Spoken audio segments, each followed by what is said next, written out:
Okay, we are live on YouTube at this right now. Thank you guys for your patience.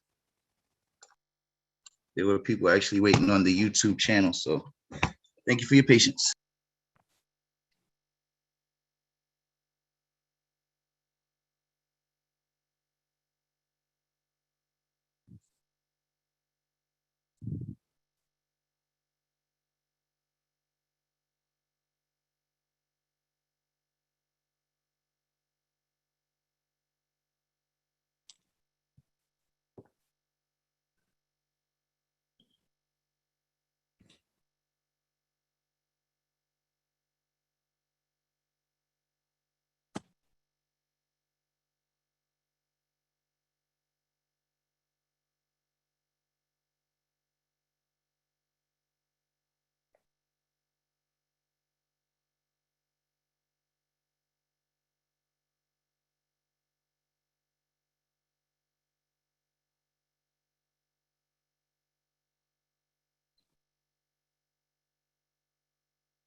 We can get started.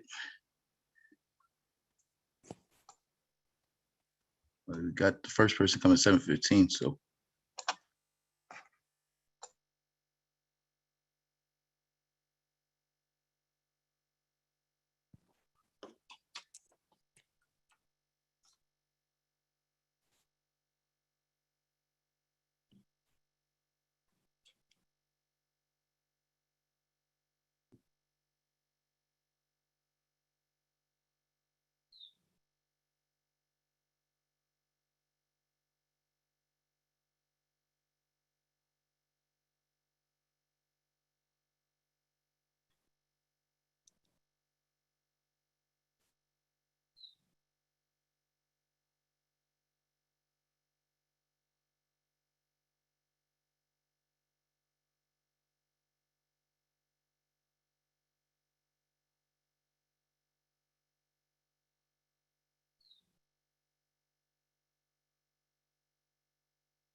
Okay, we're going to bring on our president of the United Democratic Club, Renee Bluford.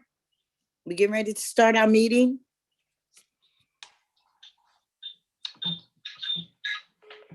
Good evening, ladies and gentlemen, to our Brewer United Democratic Club. We always start out with a prayer, and we ask Reverend Boyd to bless us tonight. We bow our heads for a second. Tonight, we first come to say thank you for another day of life, health, and strength. Thank you, Lord. Another year that you've allowed us to see when there has been so many that have transitioned Yes. to this place. Lord, tonight we come to ask your divine blessings over this special gathering of the potential leaders of our great community and city. We pray tonight that their true hearts and intents for our community will be revealed so that we can make the proper choice of a mayoral candidate for this city. And Lord, we pray tonight that you would give us insight. And Lord, ask your divine blessings over our families or the candidates. Protect us, cover us in your blood, protect us. And we thank you for it now in the precious and matchless name of Jesus. And everybody said, amen. In Jesus' name, amen. Amen. To our members, I'm hoping that everyone gets the vaccination as soon as possible so that we can have our meetings back in the club. The last Thursday in the month. And you know, when you got there, Archie always made sure that he had dinner ready for you. We intend to do the same thing, following Archie's footsteps. He and Manny, our executive secretary, would always go out and make sure we have dinner for everyone on the last Thursday of the month. So please hurry up and get your vaccine. So when we all get our vaccine, we can go back in the club. Thank you. I'd like to turn the meeting over to our leader, Leslie Spiegner. Thank you, Madam President. Mm-hmm.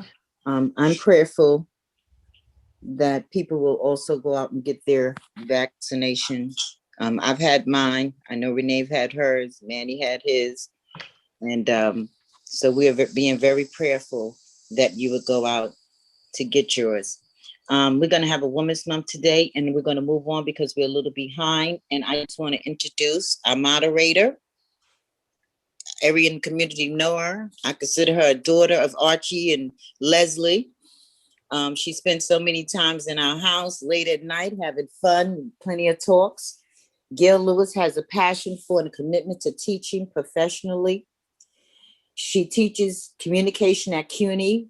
When not in a lecturing hall, she's instructing undergraduates.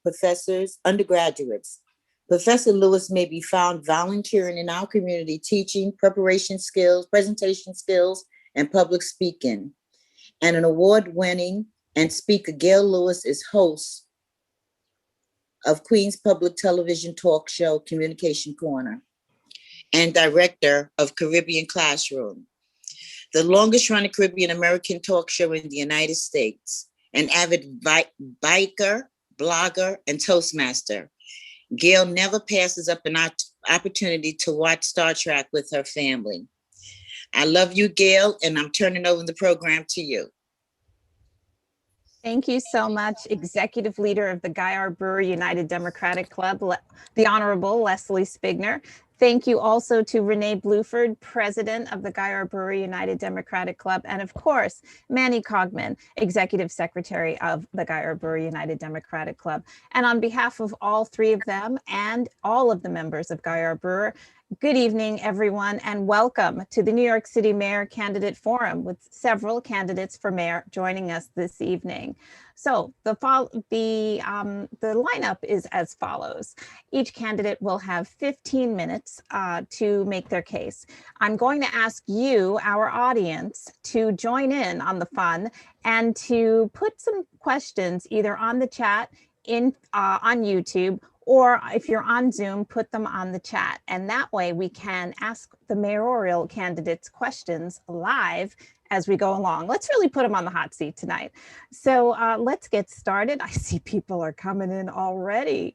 But before we get started, I do see that we have our Queensborough president, Donovan Richards. He's in the middle of my screen. I don't know where he is, where he falls on yours, but he's like the Brady Bunch, the person in the middle. So if we can have a few words from him before we start. Good evening, Borough President Donovan Thank you Richards. so much. So good to see y'all. I miss all of you. Hi, Leslie. Hi, everybody. Manny, I see. How's everybody doing? Well, Everybody's good. Thank you for joining us.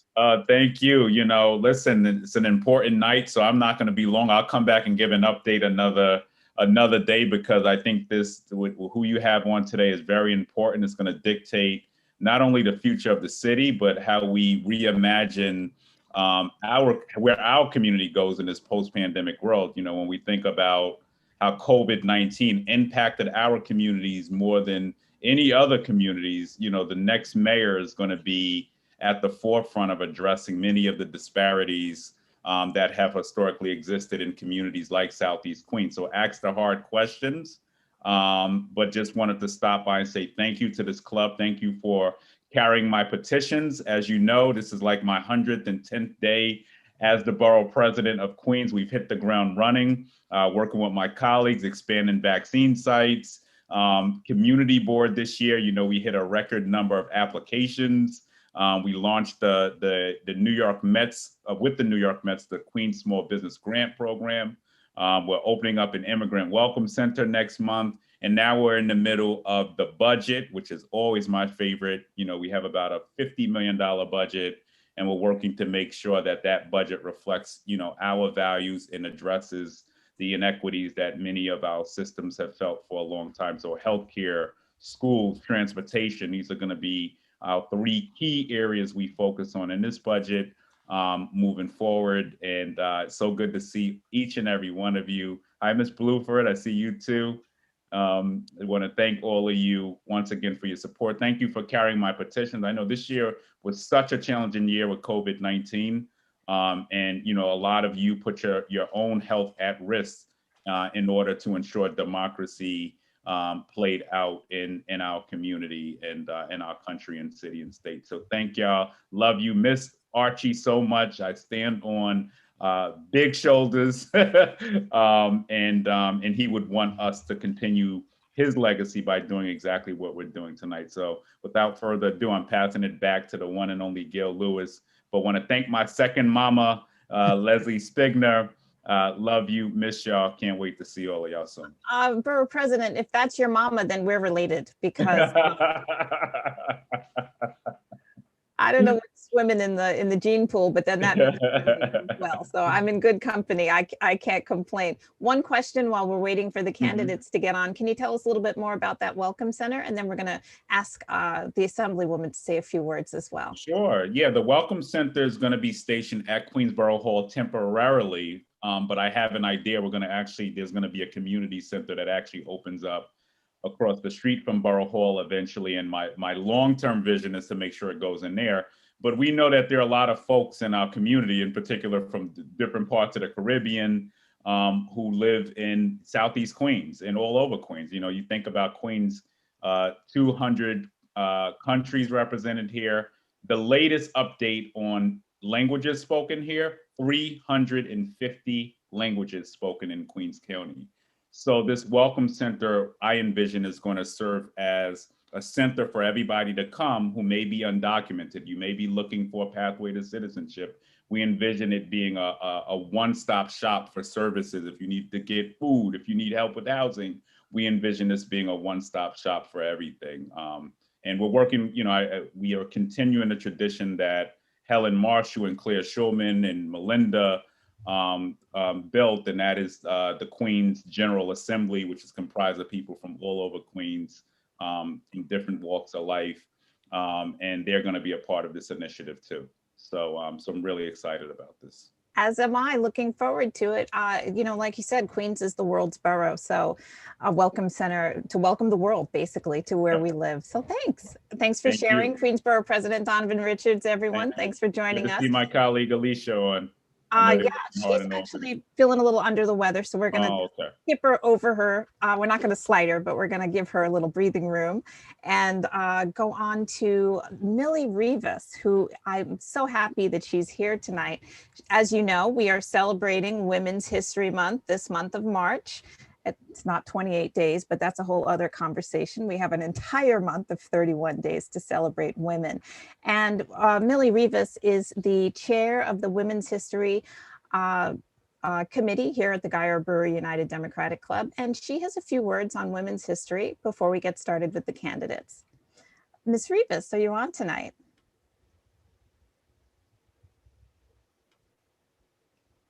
Okay, she looks like she's feeling a little bit shy right now, but we'll come back to her in just a few moments. So as I was saying with the candidates forum, we're just waiting for a few of the candidates to come on right now. And once they do, we'll get started. And it's going to go as follows. Each candidate has 15 minutes to make their case. We're going to take questions live, like I said. So just put them in the chat, put them on YouTube as well, and we'll look for those and ask them live so that we can see how they are one-on-one live on camera. And I do see that Mrs. Rivas, the chair of our Women's History Month committee, has joined us on Zoom. Good evening, Ms. Rivas. Good evening, everyone. I'm so sorry. I'm having trouble with the laptop on my phones. Anyway, good evening, everyone. And Good evening. Good evening. ladies and gentlemen, and to the Guy R. Brewer Democratic Club. This is the annual Women's History Month. Tonight, I will mention some of the women who paved the way, and we stand on their shoulders. Rosa Parks, Shirley Chisholm, Ruth Bader Ginsburg, Geraldine Ferraro. And we have some who are here with us, and they're still paving the way. Vice President Kamala Harris, Supreme Court Justice Sonia Sotomayor, Oprah Winfrey, Michelle Obama, Malala Yousafzai. Remember their names, remember their names, remember their names. They have done so much and they will do more. Thank you so much. Thank you so much, Mrs. Rivas, the chair of our Women's History Month committee this evening. Thanks again. No. So we, why should candidates be any different than local electeds? You know, when you are waiting for a local elected, sometimes you end up waiting for a while. And it seems like our candidates for mayor are already fitting the bill, playing a very good role of being an elected official, because it seems as if they are all running a little behind schedule tonight. So as they log on, we'll give them each 15 minutes to say their piece and to answer our questions. So I see that none of them have logged on yet. So we will go ahead and let's see. Yeah, unfortunately not. Okay, it seems like Andrew Yang is on his way. Mrs. Spigner, did you have anything that you would like to add to the agenda for the evening?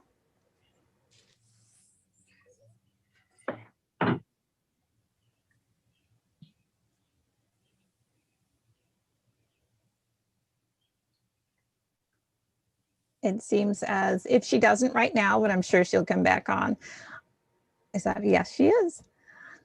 Leslie, did you have anything you wanted to add to the agenda while we wait for some of the candidates? Perhaps a few announcements about. Yes, I truly apologize. The candidates are doing other forums tonight, as you can imagine, running for mayor of the largest city in New York, the largest city. So they are bumping from Zoom to Zoom. So I truly apologize if there's a delay, but I understand that Vaughn will come on and he will be on at 7:30. He will be on time. Donovan had a little problem. So Yang will be the first one coming on. He should be on in 3 minutes. Thank you, Leslie. And while we wait for him, we have a few announcements from the Guy R. Brewer United Democratic Club. Of course, as always, you know that now that we're done with petitions, we are on our way to the primary election. So I urge everyone to get out and vote on in the primary in June. But even before we get to the primary, we have a couple of things coming up here at Guy R. Brewer. In April and in May, we are looking for suggestions from our members and community members. If there's something that you would like for us to do here on our meetings, either in April or in May, drop it in the chat. We're open for suggestions. It's got a big virtual suggestion box tonight. Additionally, in our April meeting, please join us. We're going to have a forum on rank choice voting here at Guy R. Brewer United Democratic Club. And our meetings, of course, are the last Thursday of the month here on Zoom at 7 or 7:30. Watch your inbox. And I know with ranked choice voting, I've attended more than one of the ranked choice voting seminars, and it's just starting to stick with me. So if you have or haven't found out a little bit more about ranked choice voting, you might want to check out our next meeting here at the Guy R. Brewer United Democratic Club, because a little knowledge, a lot of knowledge is a good thing when it comes to ranked choice voting. We have a lot of choices to make coming up here in Southeast Queens in the next couple of elections. So, you know, getting a little bit more of an education on how we're voting now is a good thing. Let's see. Oh, okay, we've got some people coming on. That's a great thing. Also, if you are interested in being a poll worker, we can always use some more of those. Yes. As you know, with the pandemic, a lot of our poll workers are unable to work because they are sheltering or getting their vaccinations. And so if you are able to work as a poll worker, you get paid very generously for the day or days. Please see Leslie Spigner. You can give her a call, 718-581-9328, and we'll drop that in the chat as well. If you just want work for a day or a week or so, that's a really great opportunity, isn't it, Leslie? Yes, Les. It's a great opportunity if you Yes, do. great opportunity. Also, we have early voting, so there's 10 days, but I must admit, you cannot get the whole 10 days because we try to divvy up among different people. And I also like to thank all of those who went out and got petitions. It would have made Archie extremely proud. We came in, we got good numbers. And so I'd like to thank all of those who participated. We would have had much more, but being that the situation it is, I did not want to put the seniors in jeopardy. So, but we still did extremely well. And so that's a great thing. So if you want to be a poll worker, please let us know as soon as possible. A lot of the applications went in, but we do have a lot of sites available. And we also have 10 days of early voting. Yes. So, and I hear that Guy R. Brewer turned in over 770 petition signatures. Am I right? Yes. Archie would be proud. He would be proud. Yes, he would. In the middle of a pandemic, those are great numbers. Yes, they were. So I hear Yang is coming on now. awesome. I'm speaking to his people. Awesome, thanks. Yeah, that is how these things go sometimes with us. So I'm still looking in the chat. If anybody has any questions, let's check YouTube. Please get those questions in for the mayoral candidates. Mr. Cogman, do you have any announcements for us this night, maybe from Assemblywoman Hyman's office? Not at the moment. The Assemblywoman, is she joining us a little later? She's a little under the weather right now, Yes. so if there are any announcements from her office, we'll take them from you. Okay, well, I know tomorrow she's having a forum for women of distinction. It will be a Zoom, but I don't have Excuse the me, I hear information. that Donovan and Yang is in the room. Donovan is in. Awesome. So we'll get him up. He doesn't have the password. Okay. And Yang is in. All right. Thank you. Preston, can you bring him in? We have Yang. We have a 7:30 for Yang. He's in the room right now. All right. Okay. Start a video. And I'm here. It's great to Hi. see you. Watch Good this. I'm going to change my evening. Zoom name. This is going to be a real test of tech proficiency. Check it out. Full service. I just became Andrew Yang. Hello, everyone. Hi, Hello. how are you? How are you? Hi, Leslie. Welcome. Leslie, I'm so sorry for your loss in October. Thank you I'm so- so sorry. Thank you so much.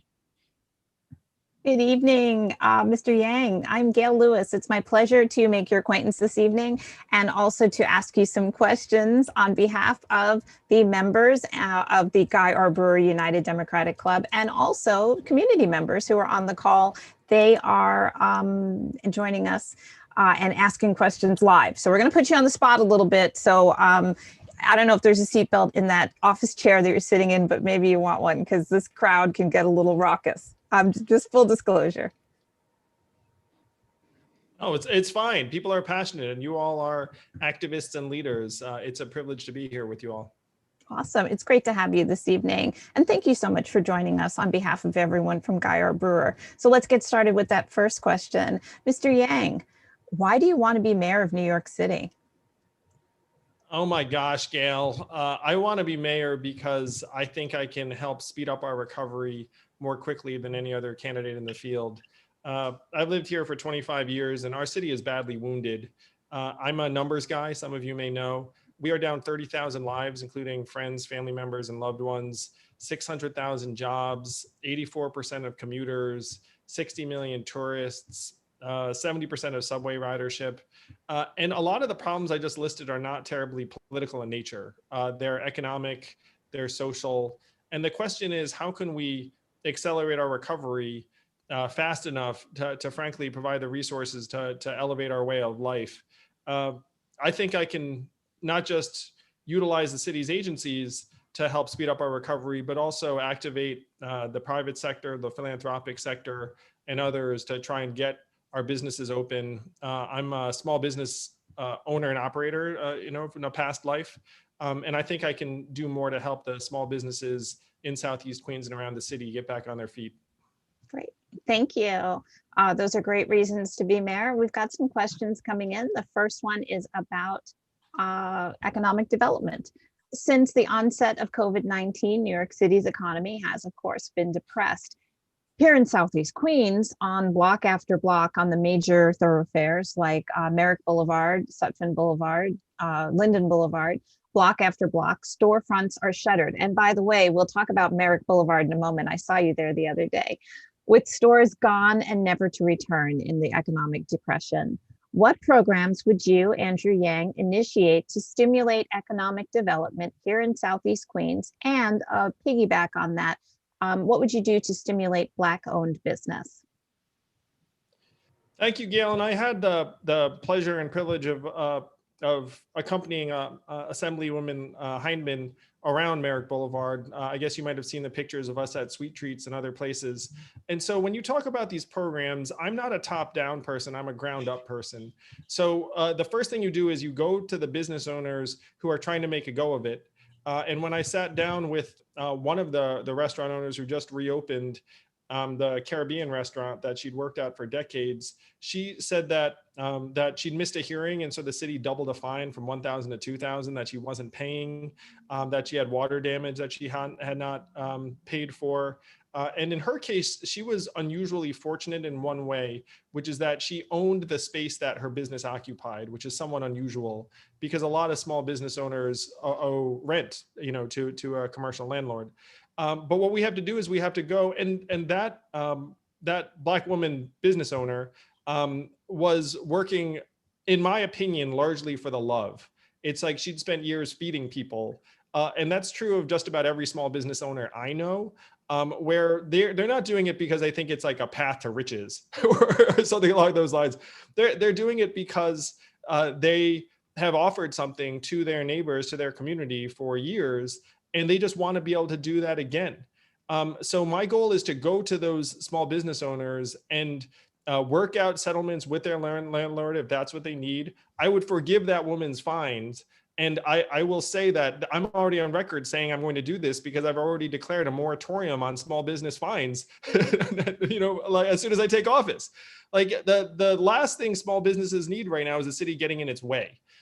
So get out of the way, get you rent relief, and then initiate a people's bank, starting with $100 million fund that will help these businesses get the resources they need to reopen their doors, starting with the community development financial institutions that work in, frankly, predominantly minority communities. But this is something I'm deeply passionate about because I owned and operated a small business in New York City myself. I don't believe in websites. I believe in going to people, figuring out what we need to do to keep their doors open, and then doing it. That's a lot of businesses to visit if you're going person to person. Oh my gosh, yeah, we're gonna have a freaking army. And I'm going to have a czar of small business recovery, and I'm just going to hold this person in front of the city and say, if you're a small business owner, this is the person to contact, this is their number, this is their email, this is the person who's going to be personally responsible. Because the fact is right now, too many of our communities are facing these faceless bureaucracies where you're trying to get something done and you're like, who the heck am I calling? Like, I'd much rather overload a human being that everyone knows is on the hook, where they have to then develop systems and an organization to be able to respond to people, and frankly lose their minds for a little while. Like I'd much rather that than, again, here's the website or number and then you call and we maybe never get back to you. That latter model is what New Yorkers have gotten used to, and it's breaking us. It's one reason why people just don't trust, they don't believe. So I'm going to get a set of human beings that are responsible. And then if the human being doesn't come through, then you can come to me. You'll all be able to come to me and say, hey, your person hasn't gotten back to me. But that's the way we work. I ran an education business, Gail, and how do you teach 1,000 students? You teach one student. And then you do it 1,000 times. Like, you ask, how are we going to reopen 10,000 small businesses? We're going to reopen one business on Merrick Boulevard or keep it open. And then we're just going to do it over and over again. It sounds like a daunting task, and I'm a teacher, so I understand the teaching reference. Just to piggyback. Yeah, you can't teach 100 kids out. You have to teach them one at a time. Often. It's easier to do one at a time, but gosh, that's labor intensive and takes a lot of time. But switching gears to something you just said about trust and building trust. Where do you stand? We live in a minority community here in Southeast Queens. I'm wondering where you stand on defunding the police first, and second, to speak about funding. Here in Southeast Queens, we were supposed to, prior to the pandemic, get an additional precinct, the 116th, and that has been tabled for a while during the pandemic. Where do you stand on the additional precinct, 116, here in Southeast Queens, and on defunding the police? I think there are two things that we have to try and address simultaneously where the NYPD is concerned. So there is a real problem around civil rights abuses, particularly for people of color. And as a numbers person, you need look no further than the fact that we're spending hundreds of millions of dollars a year settling lawsuits against abusive cops. It's like the worst use of city funds you can imagine. Now, at the same time, if you talk to New Yorkers, there are concerns about, frankly, rising crime and public safety concerns in various neighborhoods. And a lot of this is happening in communities of color. So we need to reform the culture of the NYPD and improve their practices. I've championed a civilian commissioner who's frankly of a culture that is outside the NYPD, because that's the only way you're going to change the culture. I've championed having new police officers live in New York City because that would improve their connection with the community. But I'm not someone who believes that defunding is the answer. I do think that we have underinvested in mental health resources and substance abuse resources and education and healthcare and everything else, like in a lot of communities. And we should change that. We should make it so that if someone has an issue that would be better addressed by a mental health counselor or a substance abuse worker or a social worker, then that's the person who answers that call. Not every intervention requires an armed police officer. But at a time of rising crime, you are going to need police to address at least some segment of the concerns. And I say this in part as an Asian American who has seen this surge in violence against members of the community that in some cases the police are best suited to address. And let me just take a moment to say that we stand with the Asian community, the AAPI community, in violence against one community is violence against us all. Oh, thank So you, we Gail. I really stand with appreciate it. you wholeheartedly with the AAPI Asian American community here in New York and across the country. An attack against one is attack against all of us. Absolutely. And also the 116th precinct, that was the second part of that question. Funding for a new precinct here in Queens, it seems to be tabled. What are your thoughts? Would you support, or what are your thoughts? Where do you stand? Well, I would follow the community's lead, and that if the community desires the 116th precinct, then we should support it. We have the resources.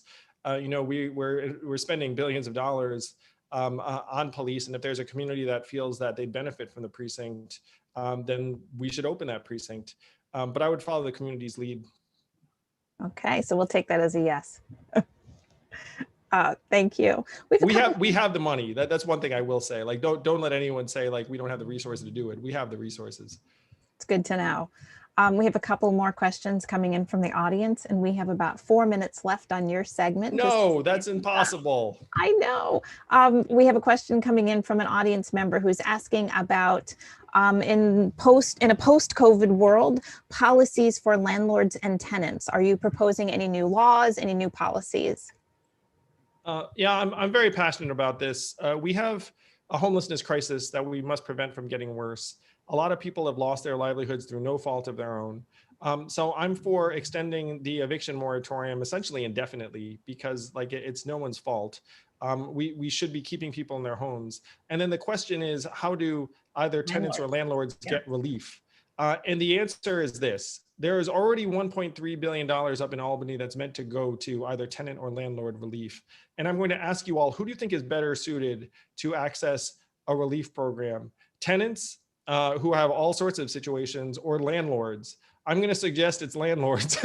Like, I guarantee that landlord is going to be able to get that money, because oftentimes that they're going to have a significant amount of money on the line, and the money is going to be there. Thank you, Chuck Schumer. Thank you, Joe Biden. Thank you, Kamala Harris. But we're getting hundreds of millions of dollars in rent relief, and I would put the onus on the landlords to get it. The homelessness crisis cannot be allowed to get any worse. So that's on the residential tenant side. On the commercial tenant side, there's a slightly different set of issues, but again, I'd put the onus on the landlords, and we are getting the money from the feds, and I'm super grateful for that. Thank you, Mr. Yang. All right, so I'm going to give you 2 minutes to wrap up. Closing statement. This 15 minutes went by real fast. That was too fast. I genuinely feel like I should just come back, though I think there might be a candidate waiting in the wings, and that if I take time, it's going to be inconsiderate. So it'll have to be your next meeting. I'm running for mayor, and you asked this at the open, Gail. You all probably remember me from when I ran for president trying to give everyone money. And at the time, it seemed very dramatic. But then it became common sense very quickly, to a point where now a majority of Americans are for it. If anything, maybe I wasn't ambitious enough. Like, maybe I should have gone further than what I was championing. My goal is to improve the way of life for as many New Yorkers as possible, as quickly as possible. And the tough truth is that if you're going to try and improve people's way of life, you would start with communities like Southeast Queens, because the need is greater. You've all been neglected for far too long, and there are better opportunities for us to do good more quickly. That's why I'm running for mayor. I want to help you all. I want to help your community. There's been this vastly unequal economy in New York City for years, decades, generations. And I want to fire up the engine of our city. Like, we're going to need everyone. But I want those resources to go to where they can do the most good. I want to be the anti-poverty mayor. I want to put cash relief into the hands of people who are suffering in extreme poverty. I want to get people high-speed internet that want it. I want to get people bank accounts that right now are getting exploited by check cashers and money lenders and the rest of it. Like, I want to solve the problems that you're seeing in your community. That's the standard you should hold me to. I do not want you to be like, oh, he came, he listened. I don't care about theatrics. I care about delivering a better way of life to everyone in your community. Thank you, Mr. Yang, and thanks for joining us tonight. Leslie Spigner, any last words for him? Thank you so much for taking out the time and joining us, and I'm sure we'll have you on again. I would love that, Leslie. Thank you all so much. Go Southeast Queens. I really do love your community. Before you go, Mr. Yang, the most serious question of the night, Yankees or Mets? I'm a big Mets fan. Is that cool? We live in the shadow of Shea. I mean, really, could you say anything else? Darryl Strawberry, Dwight Gooden, Keith Hernandez, Mookie Wilson, Lenny Dykstra. That's my generation. If anyone's on board with that. He can name the Mets. He's a real fan. Thanks so much for joining us tonight. Bye, everyone. Have a great evening. Good luck to you. Thank you. Thank you, Andrew, and good luck. Moving and switching gears, everyone, we have another candidate for mayor joining us tonight, and he is Sean Donovan. Good evening, Mr. Donovan. You're on mute. He's on mute. You're on mute, Donovan. There it is. Doesn't seem to be my night. My password and code weren't working a half hour ago. So it's great to be with you. And thanks for being patient and letting me jump in. I really appreciate it. Thank you, Donovan. Thanks for joining us. Leslie, any words before we get started? Just welcome, and we're glad that you finally made it. I was getting texts from your people saying you were having a hard time getting on from Amelia. Yeah, exactly. And Leslie, it's great to see you again under you again as well. Tough circumstances. Was the last time I saw you in church, Yes. remembering Archie. So it's wonderful to see you. Thank you. Thanks, Leslie. So we have quite a few questions coming in. How this works this evening, Mr. Donovan, is we are live on YouTube and also here on Zoom. And we have members of the Guy Brewery United Democratic Club giving us questions to ask to put you on the hot seat tonight. And we have, so, buckle up. This can be a raucous crowd. And so we'll get started with those questions. You've got 15 minutes from start to finish, okay? Thanks. Our first question for this evening, Mr. Donovan, why do you want to be mayor? Well, Gail, I've been a public servant all my career. And going back to growing up in this city and watching neighborhoods crumbling, homelessness exploding on our streets, it lit a fire in me to go to work on behalf of this city that I love. And I've done that again and again, starting with working with Bishop Johnny Ray Youngblood to build more than 5,000 Nehemiah homes across Brooklyn and so many other, and Queens and so many other parts of the city. This is a Nehemiah moment in New York City. And we need someone who again and again has been called on in moments of crisis. I was here in Southeast Queens, starting with Leroy Comrie, the Center for New York City Neighborhoods, when I saw the foreclosure crisis coming on. It was part of what got me noticed by President Obama, who asked me to lead the entire country's response to that crisis. And you know better than anyone, all of you living in Southeast Queens, that half of Black wealth in this country was stolen by that crisis. And so I went to work restoring it and making sure that you could recover.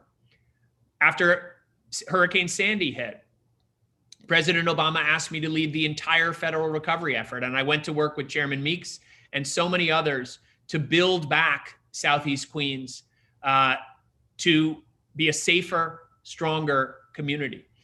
Again and again, I've been called on in moments of crisis. And I believe New Yorkers will call on me because I have the deepest experience in crisis, the biggest, boldest ideas for the future of this city, and the experience in government at all three levels to turn those ideas into reality in the lives of all of you in your community and for everyone in New York City, to make it a city that works for everyone. So let's start by talking about one of those big, bold ideas you just mentioned. Can you name one for us and detail it and how it would specifically impact Southeast Queens? Well, can I give you two, or do I have to choose one? I got so many great ideas in my. Let's start with one because we've got questions. Okay, let's start with one. So first, let me say, I believe deeply, going back to the lessons I learned from Bishop Youngblood, from building those Nehemiah homes, is that wealth building is perhaps the single most important thing we can do to make our city more equitable. Some other candidates talk about universal basic income, but we fundamentally know that the primary driver of inequality is that the average white family has 10 times the wealth of the average Black family, 8 times the average wealth of Latino family. And so what I would do is what I call equity bonds. It builds on the work that Cory Booker, our senator from New Jersey, and a good friend has done. Every child born in this city would get $1,000 placed into an account. And every year, depending on income, another up to $2,000. So that a child born into poverty in our city would graduate with almost $50,000 to be able to go to college, to start a business, to buy a home. It would fundamentally transform not just the lives of our children, but their children and their grandchildren as well. It would change it for generations. That's what happened when we built home ownership in Southeast Queens and all over the city. That's what I would do as mayor to ensure that equity bonds transformed everyone's lives, particularly in communities of color in Southeast Queens across the city. Well, you weren't lying. That is a big, bold initiative. So thanks for sharing. A member from Hollis asks a question. We have a lot of elderly seniors here in Southeast Queens, and we also have some disabled people as well, as any community does. Coming out of COVID, what plans do you have for outreach to these two communities, seniors and disabled? Well, first of all, I've got a plan for that too. And I'm the only candidate, in fact, who has a plan for our seniors. And it includes a Bill of Rights for people with disabilities and seniors that would ensure every single agency in this city, every single agency is prioritizing the needs of our seniors and people with disabilities. And that really begins with every agency producing an equity study of how seniors and people with disabilities are benefiting or not from the work that they're doing. And then I would appoint a chief equity officer, the first time in the history of the city, a chief equity officer reporting directly to me, who would track whether in fact those agencies were keeping their commitments. There are many, many pieces of that commitment. It includes economic development. It includes housing, which is a critical issue. I've worked on that issue my entire career, and I led the way as President Obama's HUD secretary in revolutionizing our senior housing programs at HUD. But I think perhaps the most important thing is how do we make sure that our seniors and people with disabilities can actually get around our city? You know this, Queens, and particularly Southeast Queens, does not have an equitable access to transportation. And particularly for those with mobility impairments or our seniors. So the second big idea I would talk about is my 15-minute neighborhoods. And what does that mean? Every New Yorker should have within 15 minutes of their front door everything they need for a life of opportunity. And for seniors and people with disabilities, that means bringing our streets into the 21st century, using universal accessibility guidelines, and ensuring our elevators, our escalators, all of the things that we need in our stops at our subways, but also our buses. We're creating true rapid bus transit and so many other options. And Access-a-Ride ought to be something you can get on your phone, order it, and just like an Uber and Lyft, it's at your door in just a few minutes rather than having to call 24 hours in advance. All of those are innovations that I would put in place as part of my 15-minute neighborhoods. So let me clarify, is that 15 minutes walking or 15 minutes by train or by bus? So everyone should have within 15 minutes of their front door access to not just good transportation. And I mean that you would be able to get to all of the critical things by walking or by transportation within 15 minutes of your front door. Okay, my follow-up would be, does that include time for traffic? But we won't go there right now. We're going to fix that problem too. So thank you. We have quite a few questions coming in from the chat. One of the questions is about your time as HPD commissioner. How are you going to utilize your experience at HPD as mayor? And just to keep you up on time, we have about 5 minutes left. Great. So I talked a moment ago about the importance of homeownership and wealth building. That is a deep lesson that I learned. And it's not just creating new homeownership, which I would do. Unfortunately, homeownership, I think, has been left behind in our housing policies these last 8 years. So I would invest in a down payment assistance program in addition to the equity bonds proposal that would ensure that we're creating much more access to homeownership. But we also know, and unfortunately, we learned this lesson in the mortgage crisis when banks victimized people of color in particular with bad mortgages, that we also need to invest to keep people in their homes. And that begins with ensuring that we have housing counseling and legal assistance. This is exactly why we started the Center for New York City Neighborhoods.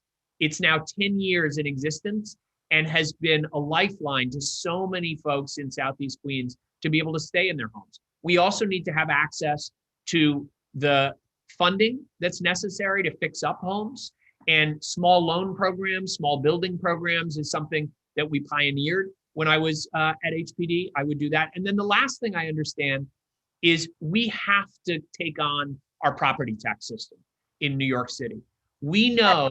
I'd like to interject here. When you get your property tax bill, if you still get a physical bill, it says that your home is worth, I don't know, $800,000. However, when you go to sell, so I'm paying, we would be paying tax on an $800,000 home. Try and sell a house for $800,000 in Southeast Queens, unless it's a multi-family dwelling, etc. You're not getting that. So why are we paying property taxes on something that's so high when if we were actually going to sell, it would be very much lower? Well, and Gail, you know what's crazy about this? You go to wealthier neighborhoods, white neighborhoods in particular, and what you see is their market values are dramatically below what they can sell their homes for.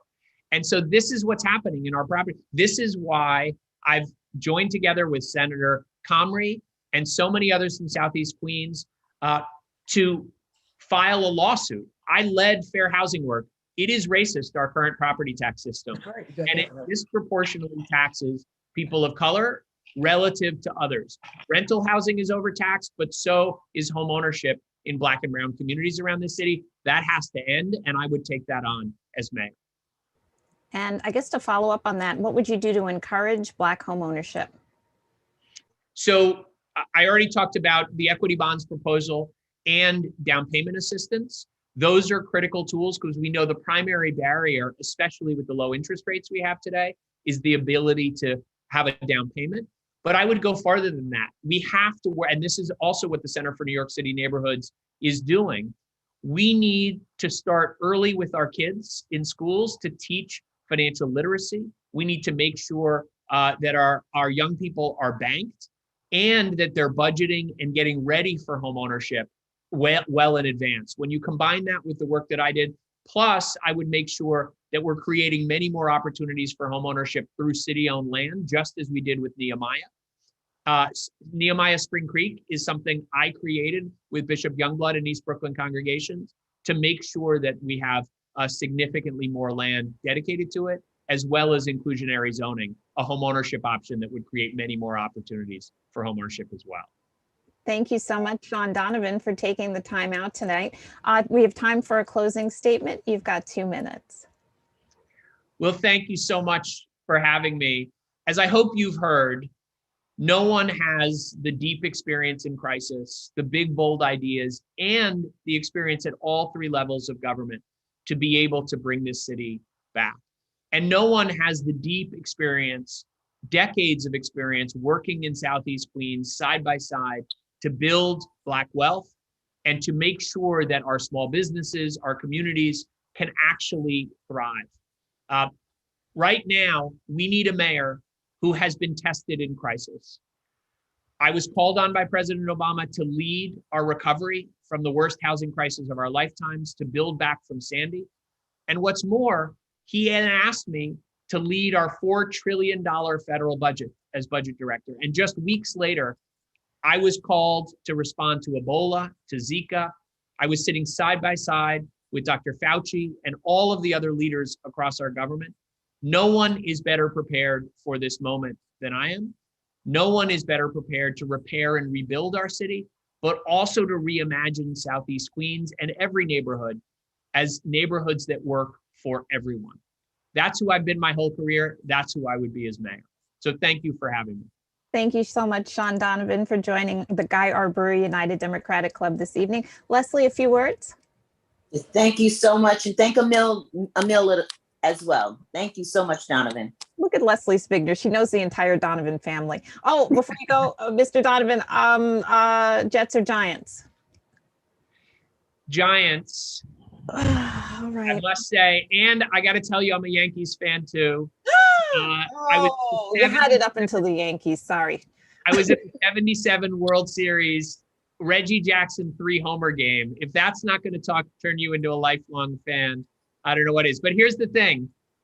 We've had a Red Sox fan as mayor for the last 20 years. That's true. So better to have a Yankee fan than a Red Sox fan at City Hall, right? So everyone wearing pinstripes, we had Sean Donovan. Thanks so much for joining us with the Guy R. Brewer United Democratic Club. Good luck to you, and thanks again. Thank you, love to all of you. Great to see you. Thank you, Leslie. Thank you. Moving right along, everyone, we have another candidate for mayor joining us this evening of the fairer sex, and she is Catherine Garcia. Good evening. Good evening, Gail. How are you? You're on a marathon session, back to back. I'm a teacher. I can do this all day on Zoom. Are you kidding? Before we get started, Leslie Spigner would like to say a few words of thanks. I just want to thank you for joining us. I know we're a little bit behind schedule, so we apologize. But thank you for being here. You're going to have some rough questions. Oh, you know, I'm prepared. I've been out in Southeast Queens. I've gotten some rough questions before. So it's great to be here with you, Leslie. And how this works this evening is you have 15 minutes from start to finish. We have a lot of questions coming in both on YouTube and on the chat here on Zoom. So we'll get right to them. We're going to give you the first question for the evening. Why do you want to be mayor? Oh, I want to be mayor because I believe New York is the best damn city in the world. And I want our city to be more livable and healthier for every family, no matter your borough's zip code or the color of your skin. And I know that I'm ready to roll up my sleeves and get that for New York. You know, a New York where every family has the same opportunities, the same 5-star education, and the same access to growth. A New York where everyone can have a good paying job and can afford to raise a family, a new green economy and investment in green infrastructure, where the path to the middle class will be green collar jobs out of CUNY and out of our trade schools. A New York where we have permanent affordable housing and paths to home ownership. A New York with faster, reliable public transit from buses to subways. And a New Yorker where we feel safe in our streets and the streets are alive with thriving small businesses. But our New York needs someone at the helm that doesn't just have a vision for a better tomorrow, but can actually get us there. And that is why I am running for mayor, because I've done it before, whether it was in my day job of delivering clean water, snow plowing, trash collection, or when I was tapped to lead in times of crisis, such as food distribution for COVID or as interim chair of NYCHA. All New Yorkers deserve a mayor that not only deeply understands the issues, but really loves this city. I have a real New York story. I grew up here in Brooklyn in a multiracial family.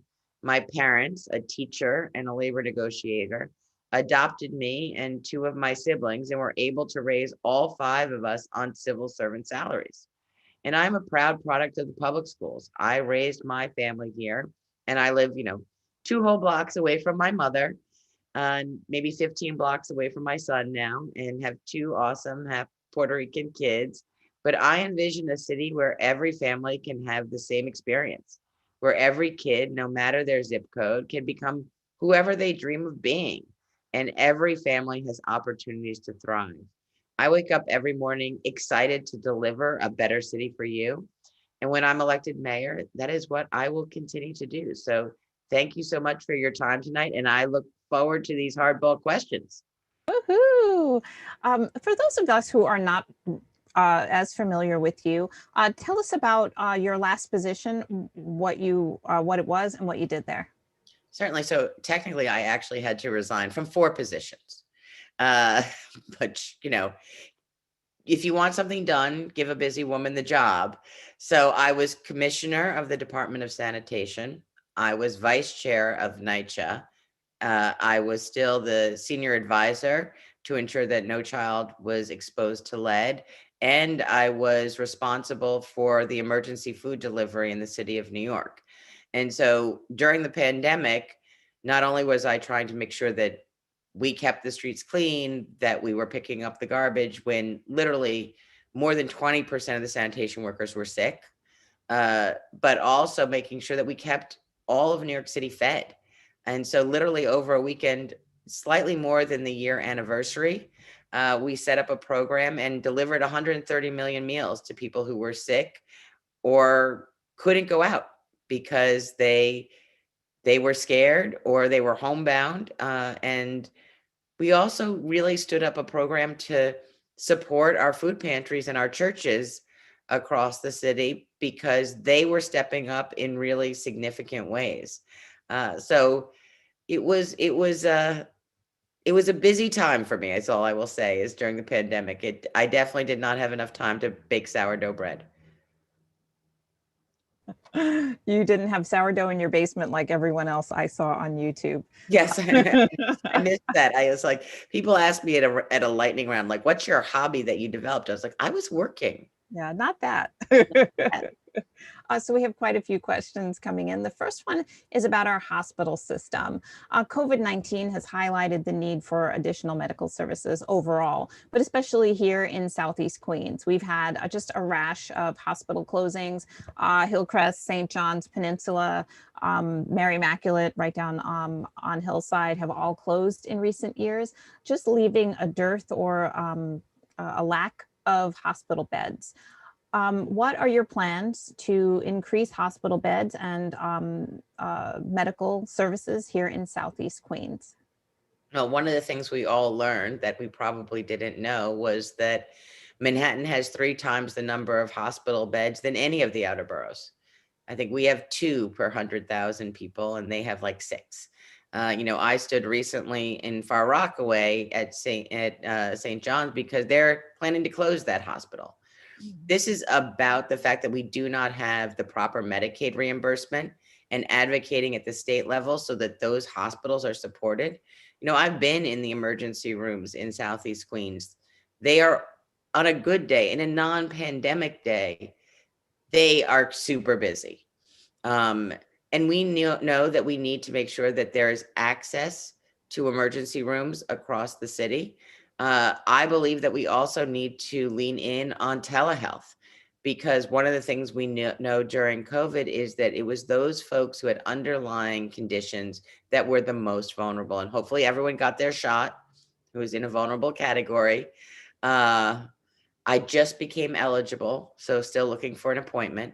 But we need to make sure that there are opportunities for people to be getting their healthcare in their community. So it's expanding and building on the hospitals that we still have, not shutting them, and ensuring that even if they are voluntary hospitals, i.e. the nonprofit hospitals, which primarily serve Southeast Queens, that we are providing the city capital money for their upgrades so that they can continue to serve and that we are creating networks so that there are partnerships between our hospitals going forward. But we have to get everybody insurance. And then we have to make sure that they have an easily accessible primary care doctor. Thank you. We have some other questions coming in for you. Where do you stand on defunding the police? And a question that we had gotten a little bit earlier about the 116th precinct here in Southeast Queens. It was tabled because of COVID and the defund the police movement, quite frankly.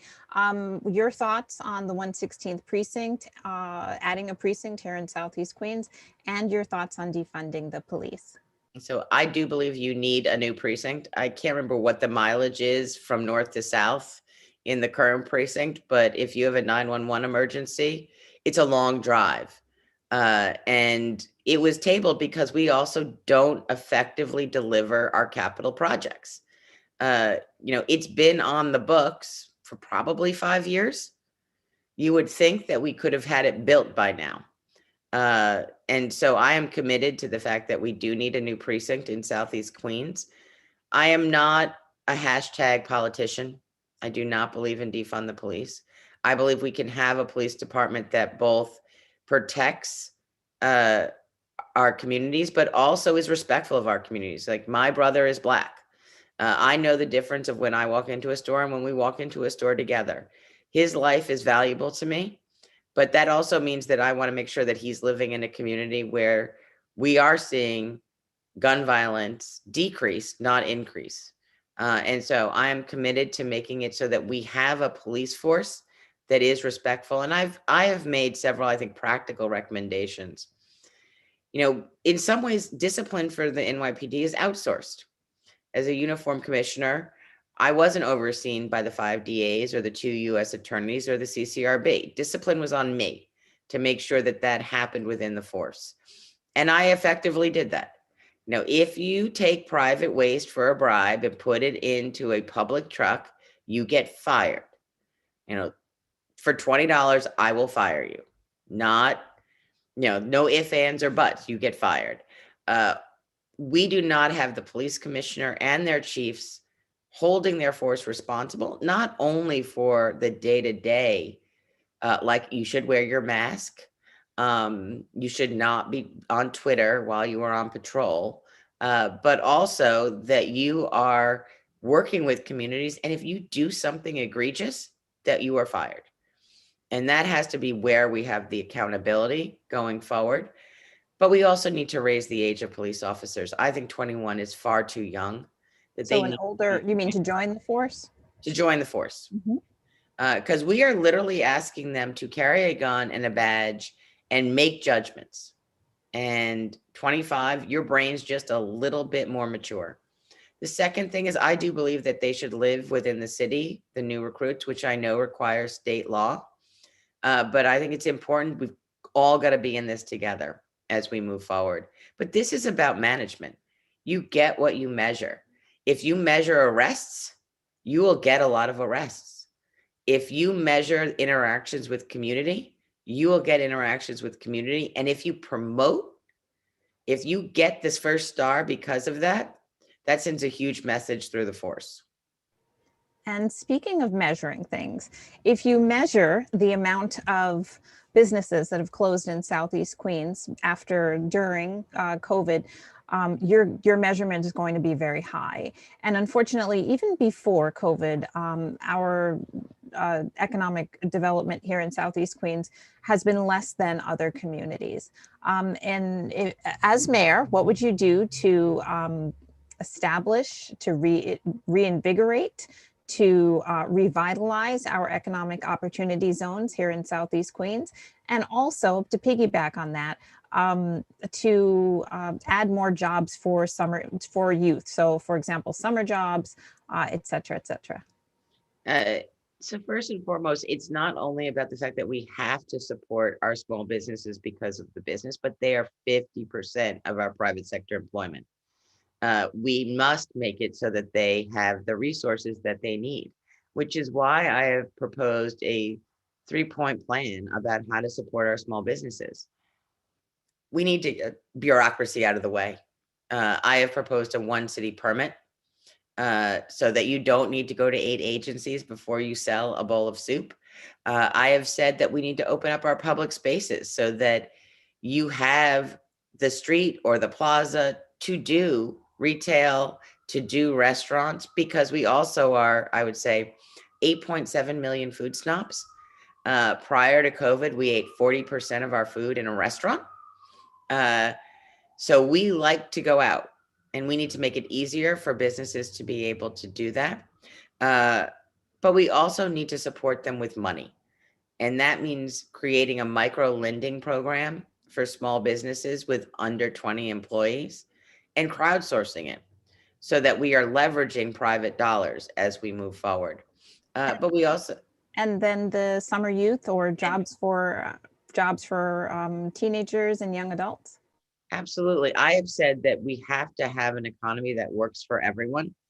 And that is why I would put together workforce development and economic development, but specifically for our youth, that there are paid internships for our CUNY students and our high school students, and that there are good jobs at the end of that, and that we are leveraging our trade schools, as well as automotive high school, as well as the CUNY system in a public, private, or nonprofit job. Paid internships, that's a beautiful thing for kids. And not to all of us have a explore. trust fund. Right, not a Not all lot of of us have a kids. daddy who's making a pack of $1 million, but you know, that's just A me. lot of kids can't do an internship unless it's paid, so that would make a big difference. All right, so we are coming to the end of your 15 minutes. Thank you so much for joining us. You've got 1 minute to wrap it up and make your case. Well, I want to thank you all for having me. I know that I am the one person in this race who really understands how city government works, and I've been called on in every crisis to step up. And, you know, I never got the glamour jobs, but I'm the one who's been able to effectively actually deliver on each and every one of the jobs that I have been given. I see a real vision for the future that is a more livable city for all families, that people can have what my family was able to have on 2 civil servant salaries, that they were able to raise all 5 of us, send us to college, buy a home. I know that that is possible in New York City if we really work together to make it happen. And I know how to lead to get there. Thanks so much. And your wild card question, since we seem to have one for everyone right before they sign up. What town did you grow up in? And we'll just leave it there. What town did you grow up in? I grew up in Brooklyn. Where in Brooklyn? Park Slope, and I currently live 2 blocks from Mom, who, by the way, can I just say, where you're trying to keep your 81-year-old mother like safe in a pandemic, I was like, and there are a lot of us, so we all call her to check on her, and I was like, how did you go on an hour and a half walk with your dog? How many people did you talk to on this walk? Like, and why didn't you take your phone? Like, or the other day when it was like in the winter when it was snowing, I was like, call me and I'll come shovel for you. And she's like, I like to shovel. Oh, that's a beautiful Mom, thing you're that she still 81. can. That's great. Oh, what a blessing. It's a blessing. She's a total blessing. But during a pandemic, I wanted to put her in styrofoam and like in a corner and say, you're not allowed to go anywhere. With a mask on. Thank you so With a much mask for joining us this evening. I really appreciate it. Leslie, did you want to say goodbye? Just say thank you so much. Good luck with your campaign, and thank Nicole for assisting us in this matter. Thank you so much, Leslie. I really appreciate it. Thanks so much, Catherine Garcia. you. Best of luck to you. Take care. Good luck. Switching gears, everyone, Brewer United Democratic Club welcomes our next candidate for mayor. There she is. She just popped up on the screen, and she is Maya Wiley. Good evening, Maya Wiley. Good evening, Gwen. How are you? It's Gail, but that's okay. Oh, Gail, I'm sorry. It's that hour of the night, and we just is. had a transportation forum, so I apologize. And it's that time of the night that you forget that you're on mute. I understand. And usually I am on mute, and then you wouldn't have heard that mistake. Beautiful thing. Before we get started, Leslie Spigner, did you have a few words to say to Maya Wiley this evening? And Leslie, no. I'd rather the chat room ask the questions. Okay. Thanks, Leslie. Good evening, Maya Wiley, and welcome to the Brewer United Democratic Club Candidate Forum for Mayor of New York City. We have some questions coming in on the chat, both on YouTube and on Zoom for you, so we'll get to them. And also remember, if you are watching out there, Brewer United Democratic Club members and friends and community members, keep those questions coming, both on Zoom and on YouTube Live. So let's get started with Maya Wiley this evening. Our first question is a question that we started with all of our candidates tonight, and it is pretty straightforward. Why, Maya Wiley, do you want to be mayor of New York City? Well, thank you, Gail. And Ms. Spigner, I actually want to start by remembering Archie Spigner, who was an incredibly important public servant in this city for so many years, and a legend and a leader, and someone who always thought about bringing up new leadership. So I just want to acknowledge that. Thank you so much. With gratitude. I could tell you I'm running for mayor because I love New York City, but that's not why I'm running for mayor. It's not, but it's not because I don't love New York City. It's because I never thought I was going to be a politician.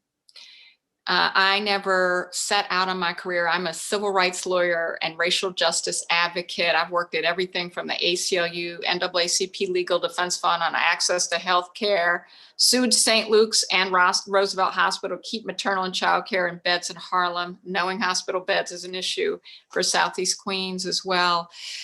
I've worked on every issue that our communities face because we don't live single issue lives. And I've always worked on those issues as someone who fundamentally, as my parents taught me, who were civil rights activists, to those who have been given much, much as expected.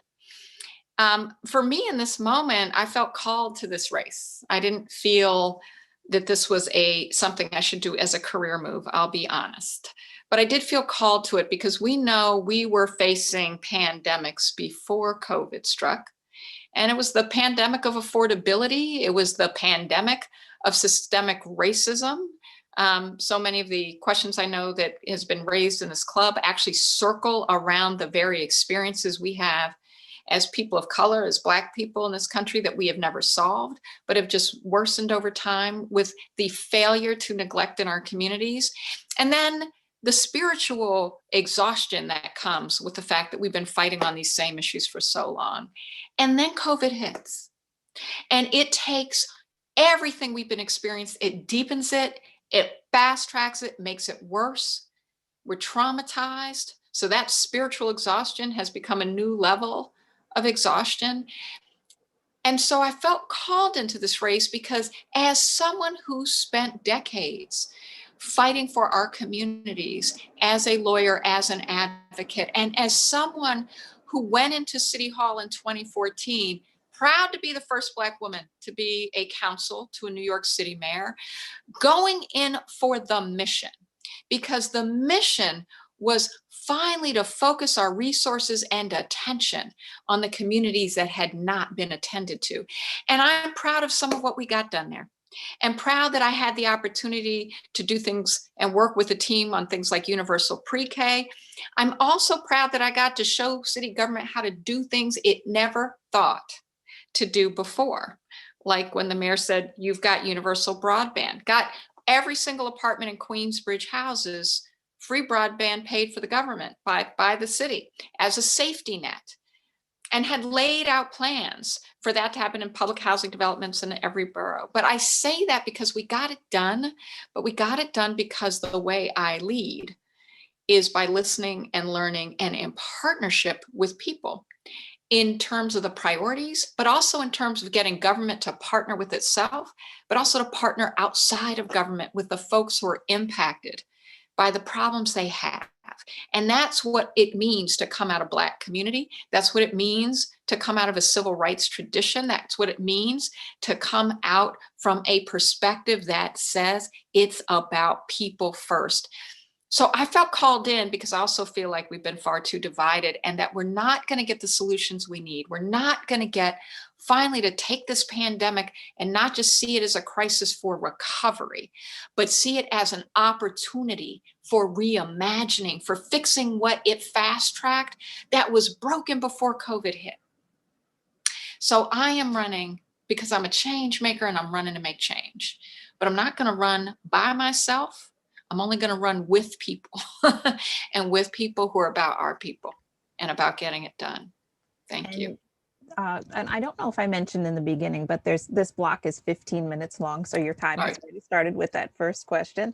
You mentioned that things that are broken, things that were broken prior to COVID-19, and we have quite a few of those things right here in Southeast Queens. One of them is our economy, our local economy, most especially. Of course, the overall general economy of New York City since COVID, but more specifically here in Southeast Queens, pre-pandemic and now most certainly post-pandemic, there are many storefronts that are shuttered, stores that are gone, and unfortunately they will never return. So what programs are you going to, as mayor, initiate to stimulate economic development, not only in, of course, all 5 boroughs, but more specifically here in Southeast Queens? So I've got three separate plans. I'll try to be very brief. First is we can create 100,000 new jobs in the city by committing $10 billion in capital construction. Now, that just means building things we need built and fixing things we need fixed, like public housing. Like I've got $2 billion that will go into public housing like Baisley Park, where I was just a couple of weeks ago. I know Southeast Queens, I know that you all have been trying to get a community center for a very long time. That's capital construction, can create that. But it's also having locally targeted hiring so that we're creating jobs for the community, for the things being built in the community. And I'm explicit in my plan about communities hard hit by COVID, communities of color, Black community that has been disinvested in for too many years. But that also is going to include a caring economy plan. That's $5,000 in grants for care for families, starting with 100,000 low-income families in the city. And again, it's going to focus also on the geography that has been hard hit, but it's also creating community care centers. So that's both jobs, because it's union jobs in care work. Most women of color in the city have lost jobs from COVID were in the care economy, caring for children, caring for elderly. So that creates jobs in the community, but also as drop-off centers for quality care for folks who need a place if they have a doctor's appointment, if they have a job interview, if they have a gap for their kids between when they get out of school and when a parent comes home. There's a safe place, but also co-locating that with other services. But look, small businesses are critically important. And I know Catherine talked about the statistics. It's critically important in communities of color, and entrepreneurship has been one of our strengths. So I have a plan, $30 million in grants, not loans, grants, to help our businesses that are struggling to survive, pay off the back debt so that they can stay in business. But we're also going to give holidays from fees and fines for our restaurants, our businesses. We're going to get rid of the 25% liquor license fee for at least a year to help them get back on their feet. And we're going to make sure that we're creating technical assistance and support to make sure small business services and all our other government agencies that have something to do to help our small businesses can do that. And that also includes helping new businesses be created for our business owners who have lost their businesses because of COVID. That was my next follow-up question about businesses who had lost, but thank you. We have a question coming in about small businesses that had PPE loans from COVID-19. Much of those loans did not go to our small businesses here in our businesses overall here in Southeast Queens, and more specifically our small businesses, our small business owners here in Southeast Queens. How can we guarantee that they get access to not only that capital, but going forward, other grants and loans as well? So in a Maya Wiley administration, we're going to make sure we have set-asides. I set up a volunteer network with my neighbors here in Central Brooklyn. Same thing, right? Community, Black, Latino, some Chinese-owned businesses, all neighborhood businesses, all micro businesses, right? Less than 20 employees, not 100 employees who are getting those grants and those loans. But what we didn't do is have a set-aside program for our micro businesses that are local and in our zip codes, where that's a key job driver, where it puts food on the table and that have been hard hit by COVID, which is Southeast Queens, it's Central Brooklyn, it's North Shore Staten Island, it's South Bronx. That means the set-asides don't disappear because larger, more well-resourced small businesses can come in and get those monies first. So that's the way we're going to design the program. That was a big problem in the small business services program that was created. It was a good idea, just didn't have any set-asides, and it was gone in a week. The money was gone in a week. And switching gears to another question that was just asked about landlord and tenant policy. During COVID-19, again, that seems to just affect everything. We had a moratorium on rent. We had quite a few programs for both landlords and tenants. Going forward, most especially after COVID-19, what policies and laws would you be in favor of to help both landlords and tenants? Well, look, racial wealth gap is an area that I worked on as a racial justice advocate. And we know in our communities, we were redlined, couldn't get fair mortgages. If you were Black earning $150,000 a year, you were more likely to have a bad mortgage, a subprime mortgage, than if you were white earning 50. So a lot, yes. But we also know that a lot of our homeowners actually were renting out, parts of their home. And that's part of how we were paying for our mortgages and our other costs. So what I did when I announced my eviction moratorium plan, because we don't want to add to the homelessness problem, our eviction crisis is an affordable housing crisis, and it leads to a homeless crisis. But we have to recognize that we're not trying to gut our wealth creation. And so what we said, and what my plan said, is we're going to take the $251 million in stimulus funds from the federal government and allocate it to homeowners and small landlords. That means landlords who own 1 to 5 buildings, as a subsidy and add to that, if we need to add some tax abatement to that, other things that actually ensure that the homeowner and landlord are able to hold on to their properties to pay their mortgages. It's also good for the city because it means they can pay their taxes, but do it in exchange for agreeing not to evict the tenant, right? So then we're balancing both. And that's critically important because we want to hold on to the wealth we've been able to create in our community. And that's the way I do it. And we have to recognize property taxes have to be reformed because we know it's homeowners of color in this city that are paying too much in property taxes. And so there's already been a commission that's come up with recommendations. It's going to public hearing soon, but I will be the mayor that gets that done because it's unfair, it's unjust, and we got to fix it. Thanks. And that kind of piggybacks on a question that just came in, and I see we're running low on time. So an online question, your position on tax lien sales, especially that's a Southeast Queens, that's a Brooklyn problem as well. What's your position there? That we have to find a way to keep folks in their homes. I mean, it's that simple. And a big part of the way I would do that, by the way, and it's the way I lead because it's the way I learned to lead, which is in partnership, right? Where government has to actually work with homeowners to understand what's happening to create the programs that prevent the homeownership loss. And obviously with tax liens, we have an ability to do that. We also have to work for more resources. So in addition to making taxes more fair, so people have tax bills that aren't too high, we also have to recognize that we have so many of our seniors, our homeowners, and that the cost of maintenance of the housing is also a big problem. So we have to create the funds that help support our elderly homeowners to be able to remain in their home and hold on to those homes as well. But it's partnerships and it's also support for the community-based organizations that also provide some of that assistance. And so we'll work on it together because the solutions have to be real and meaningful and lasting. I like it. Thanks so much, Maya Wiley. You have 1 minute on the clock to make your closing arguments. Well, all I can say is I am so excited. And I say that knowing how traumatized and how hard this has been this past year, but also how excited I am because in a crisis, we have the opportunity to do things that it was always such a political struggle to do before, and to do it in a way where we're explicit about race. And that's who I've been all my life. That's how I roll. But I also do it in partnership and pulling folks together. And I look forward to partnering with you. Can I just say how much I love that you just said that's how I roll? Like I just say it really is from the hood. And my wild card question, I know you're from Brooklyn, favorite place to eat in your home borough?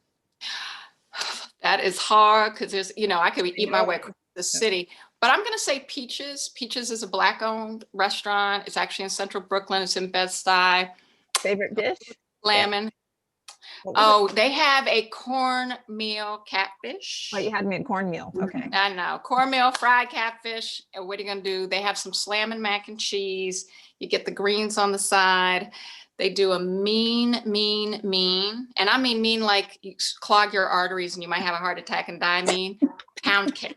So you're going to take Leslie Spigner, Manny Cogman, and Renee Bluford there after we all get our shots and the pandemic is over. I'm going to hold you to that. Thanks so much, Maya Wiley, for joining the Guy R. Brewer United Democratic Club this evening for our Mayoral Candidate Forum. Leslie, any closing words?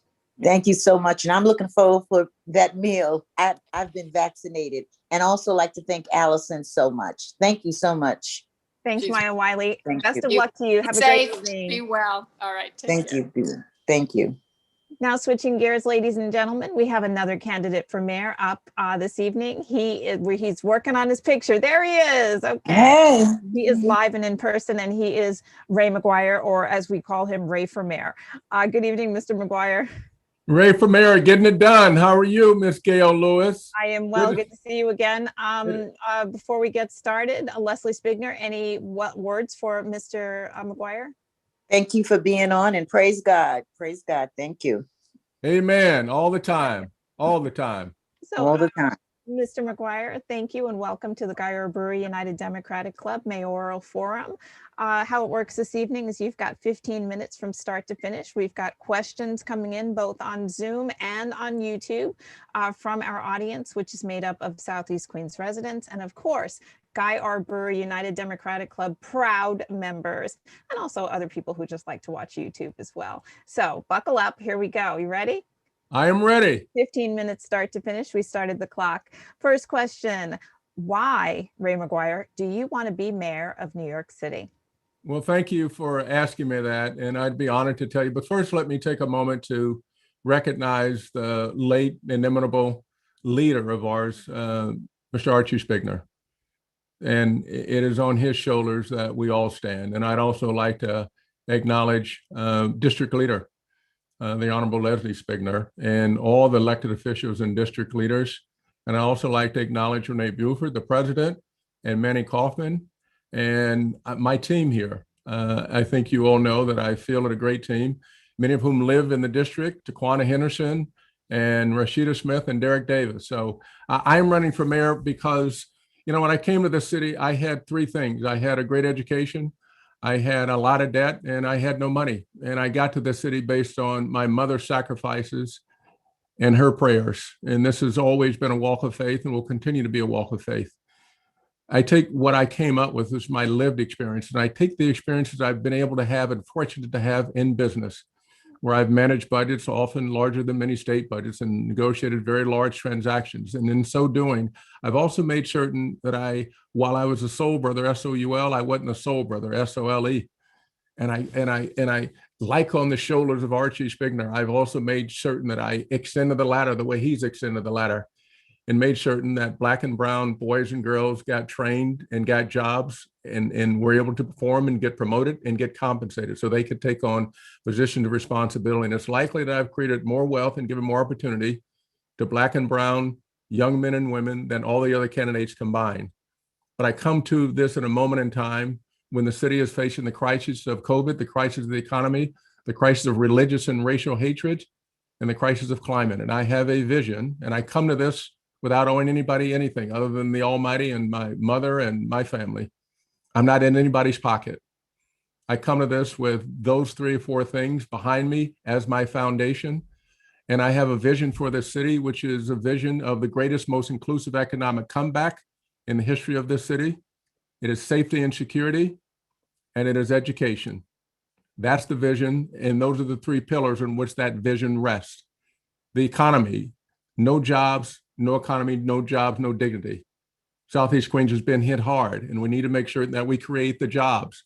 And my plan is to create 500,000 jobs, go big, focus on infrastructure, sewage mains, bridges, deeply affordable houses, climate control, broadband for our kids who today sorely lack that broadband.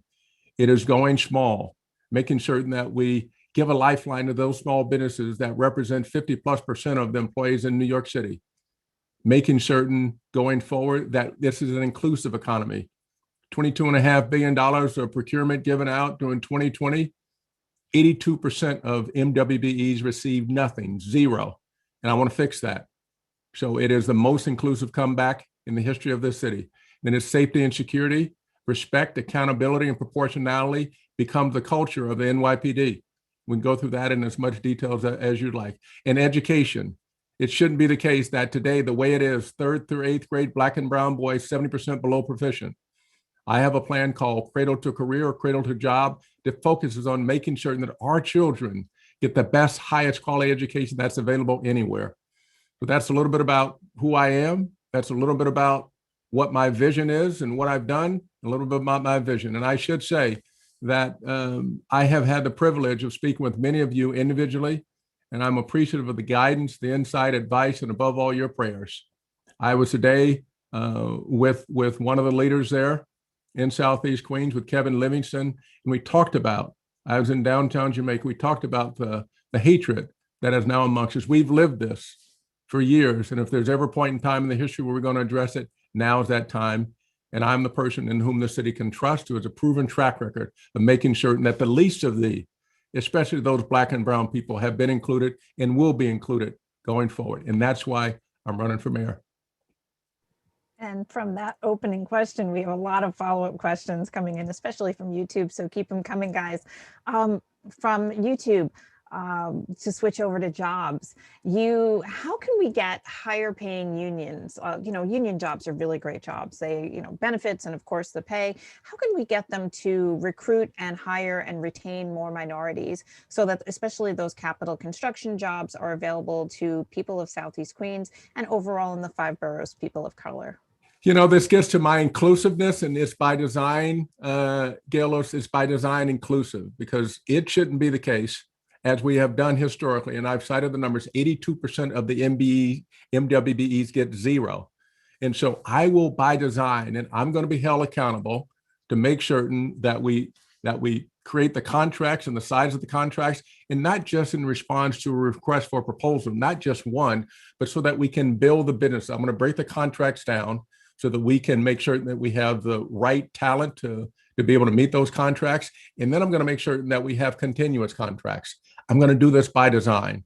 And where we create the 500,000 jobs, I'm going to make certain that a significant number of those jobs go to Black and brown people, because today they have been excluded. On my watch, that's not going to happen.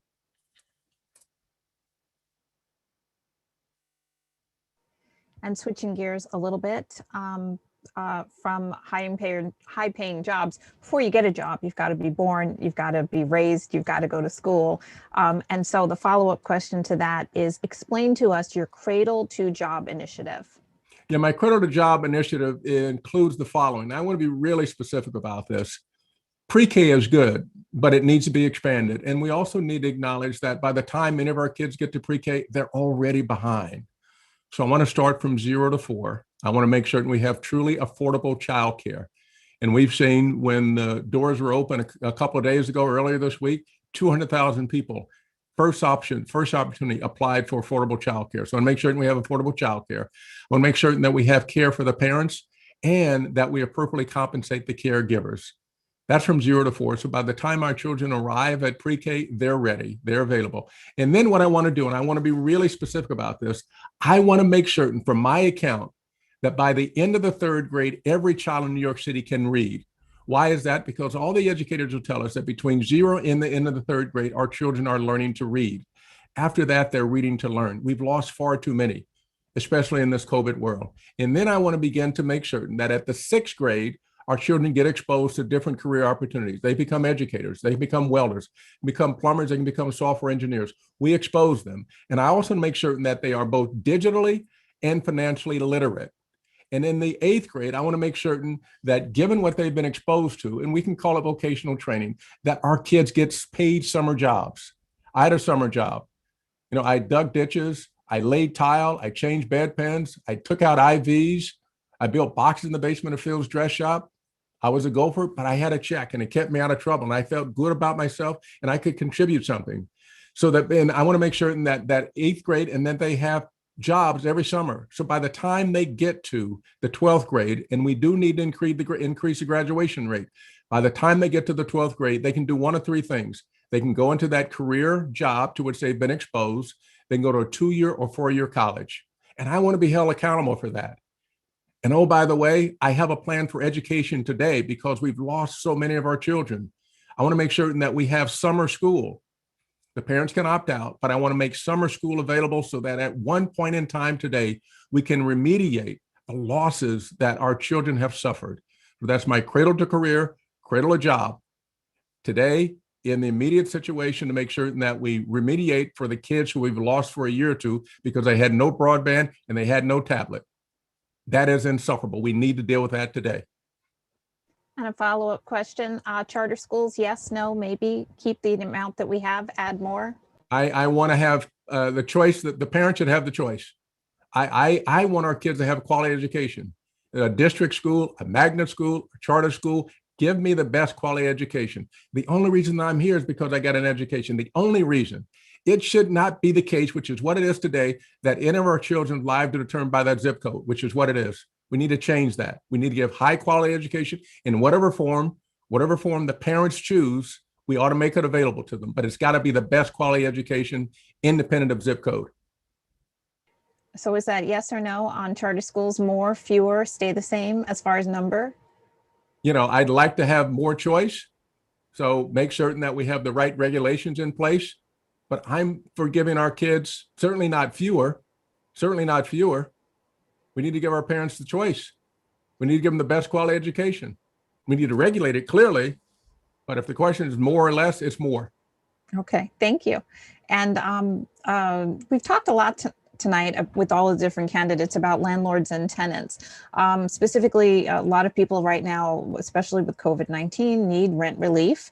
But also there's the other side of that. A lot of us in Southeast Queens rent our basements, rent part of our homes. A lot of Jamaica Queens is a two-family dwellings. So what about the landlords? So specifically, what are your plans for relief for both tenants and landlords? You know, we have, through the federal stimulus package, we see that help is on its way, at least for some of the tenants. We need to make certain that none of our people get evicted. So from a tenant standpoint, we need to keep them in their homes by whatever means necessary. And from the landlord standpoint, we also need to understand there's the other part of that equation. We need to give relief to the landlords. We need to make sure that the landlords have the right legal representation, because often they don't when the tenants do. So we need to make sure that the landlords have the right legal representation. And we also need to intercede between the landlords and their mortgage holders. So that may mean that we have conversations with the financial institutions that hold the mortgages as well. I know how to do that. I know how to intercede. And I know that we need to make certain that the entire equation is taken into consideration from the tenant standpoint and from the landlord standpoint, because many of these landlords are small property owners. They're small businesses, and they, by definition, need to be part of the conversation, and they're part of my comeback plan. They're definitely included in that comeback plan. I'm highly sensitive to and aware of the issues that they're confronting, and we need to address those issues as well. Thank you. Another question, you had a 3-point plan in the beginning. We talked about education, so let's move over to policing, and a question that came in now as well. We have a 3-parter on policing. First, defund the police, yes or no, your thoughts? Second, 116th precinct here in Southeast Queens, yes or no, your thoughts? And lastly, requiring police officers to live in New York City, go. So I do have a policing plan, which we can review with you on defunding. I want better policing. I want to reallocate those dollars, and my plan allows for that. The 116th precinct, yes, absolutely. We've been, I don't know the word. It has been mishandled. It has been ineptly handled. They promised, then they said no. They said yes, then they say no. 116th precinct, yes, by all means, necessary. Part of my community policing, part of my making certain that we have the right protection in the communities. I want better policing. I'm not for a defund. Better policing. I'm gonna have a deputy mayor for public safety, so that the policing is not abdicated or delegated by the mayor, but I have direct control of that. A chain of command, making sure we hold the entire chain of command responsible. I want to institute an emergency social services bureau. I want to return to community policing. I want to make certain that our kids have summer jobs. And I want to make certain that the CCRB has full investigative authority, meaning rather than take 48 days to respond to video cam footage, I'm going to do it in 48 hours and give them full access to whomever the offending or aggressive law enforcement person is.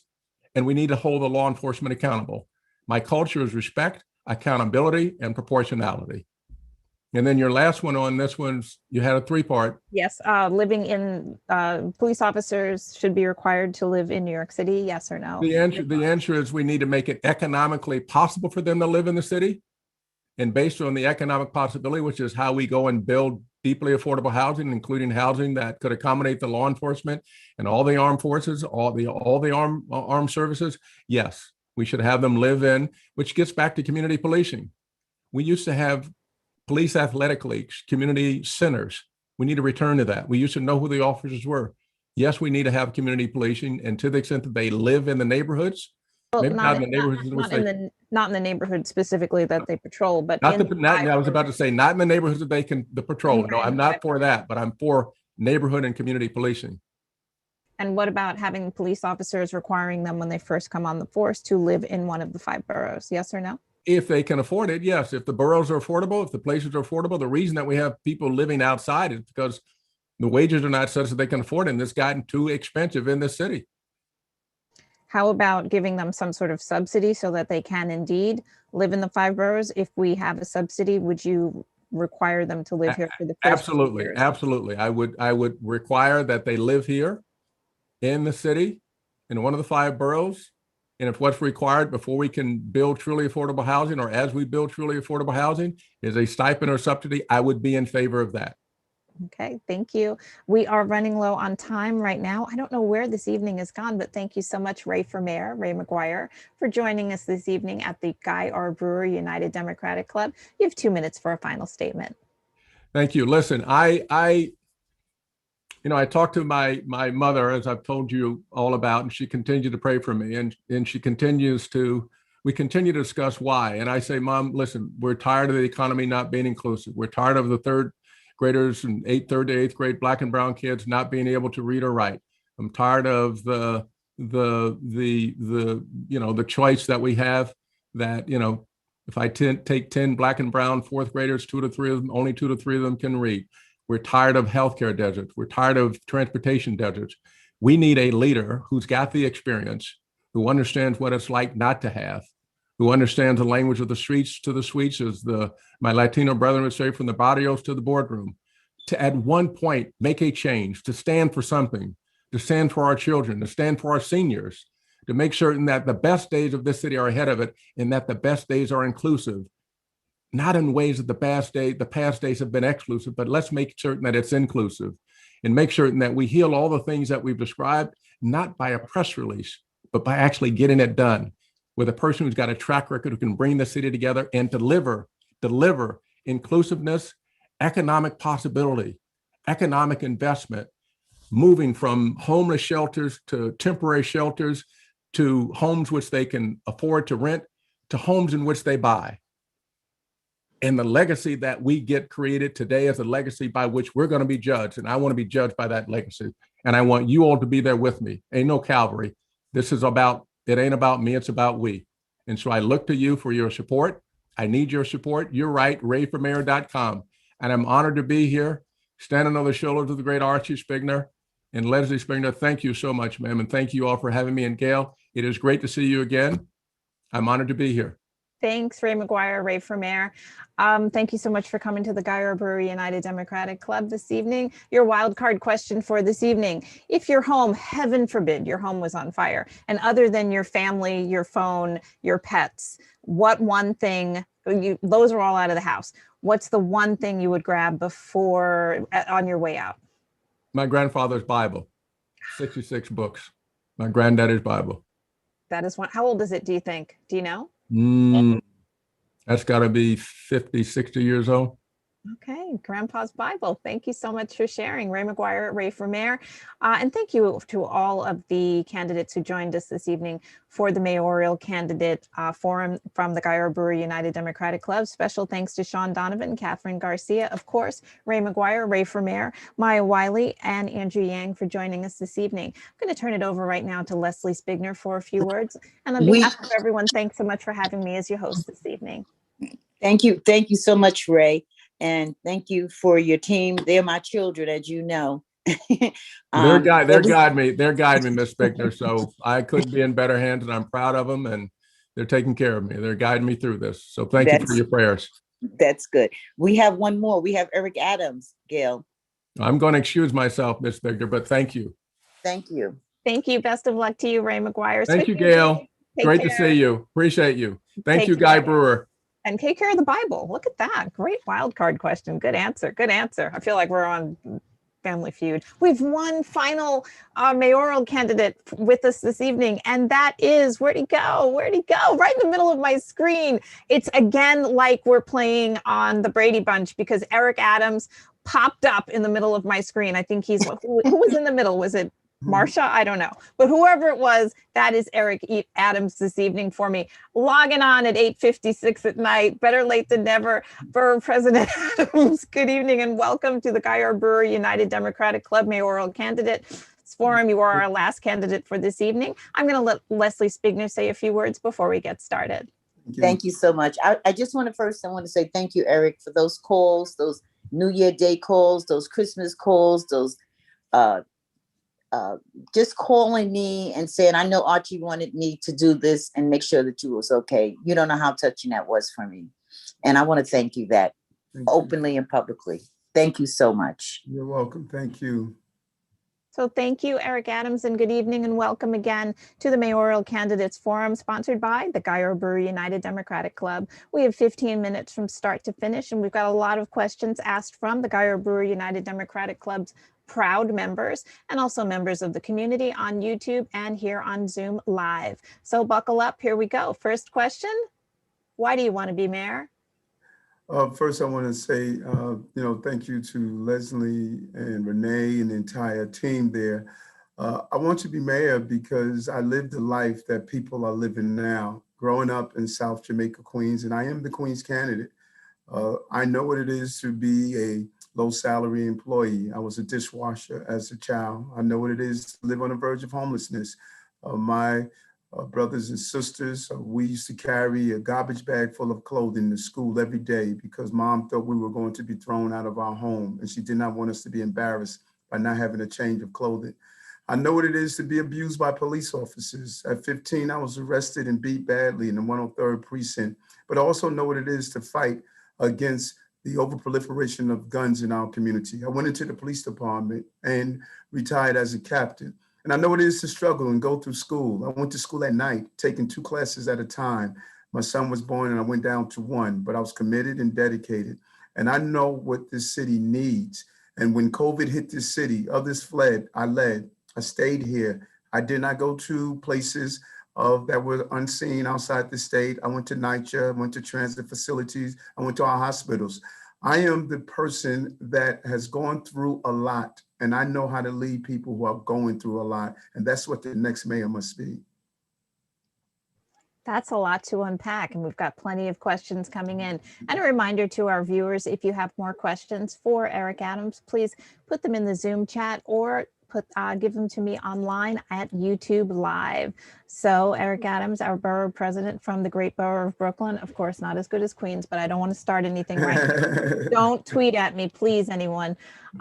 We've had the first question about the economy. Since COVID-19, our economy across the board here in New York City has been depressed. Of course, there's no tourists, there's no tax base, et cetera, et cetera. But most specifically here in Southeast Queens, prior to COVID-19, we had shuttered stores, low economic development. So as mayor, Eric Adams, what would you do to inspire, to promote economic viability, economic programs here in Queens, and most especially small businesses?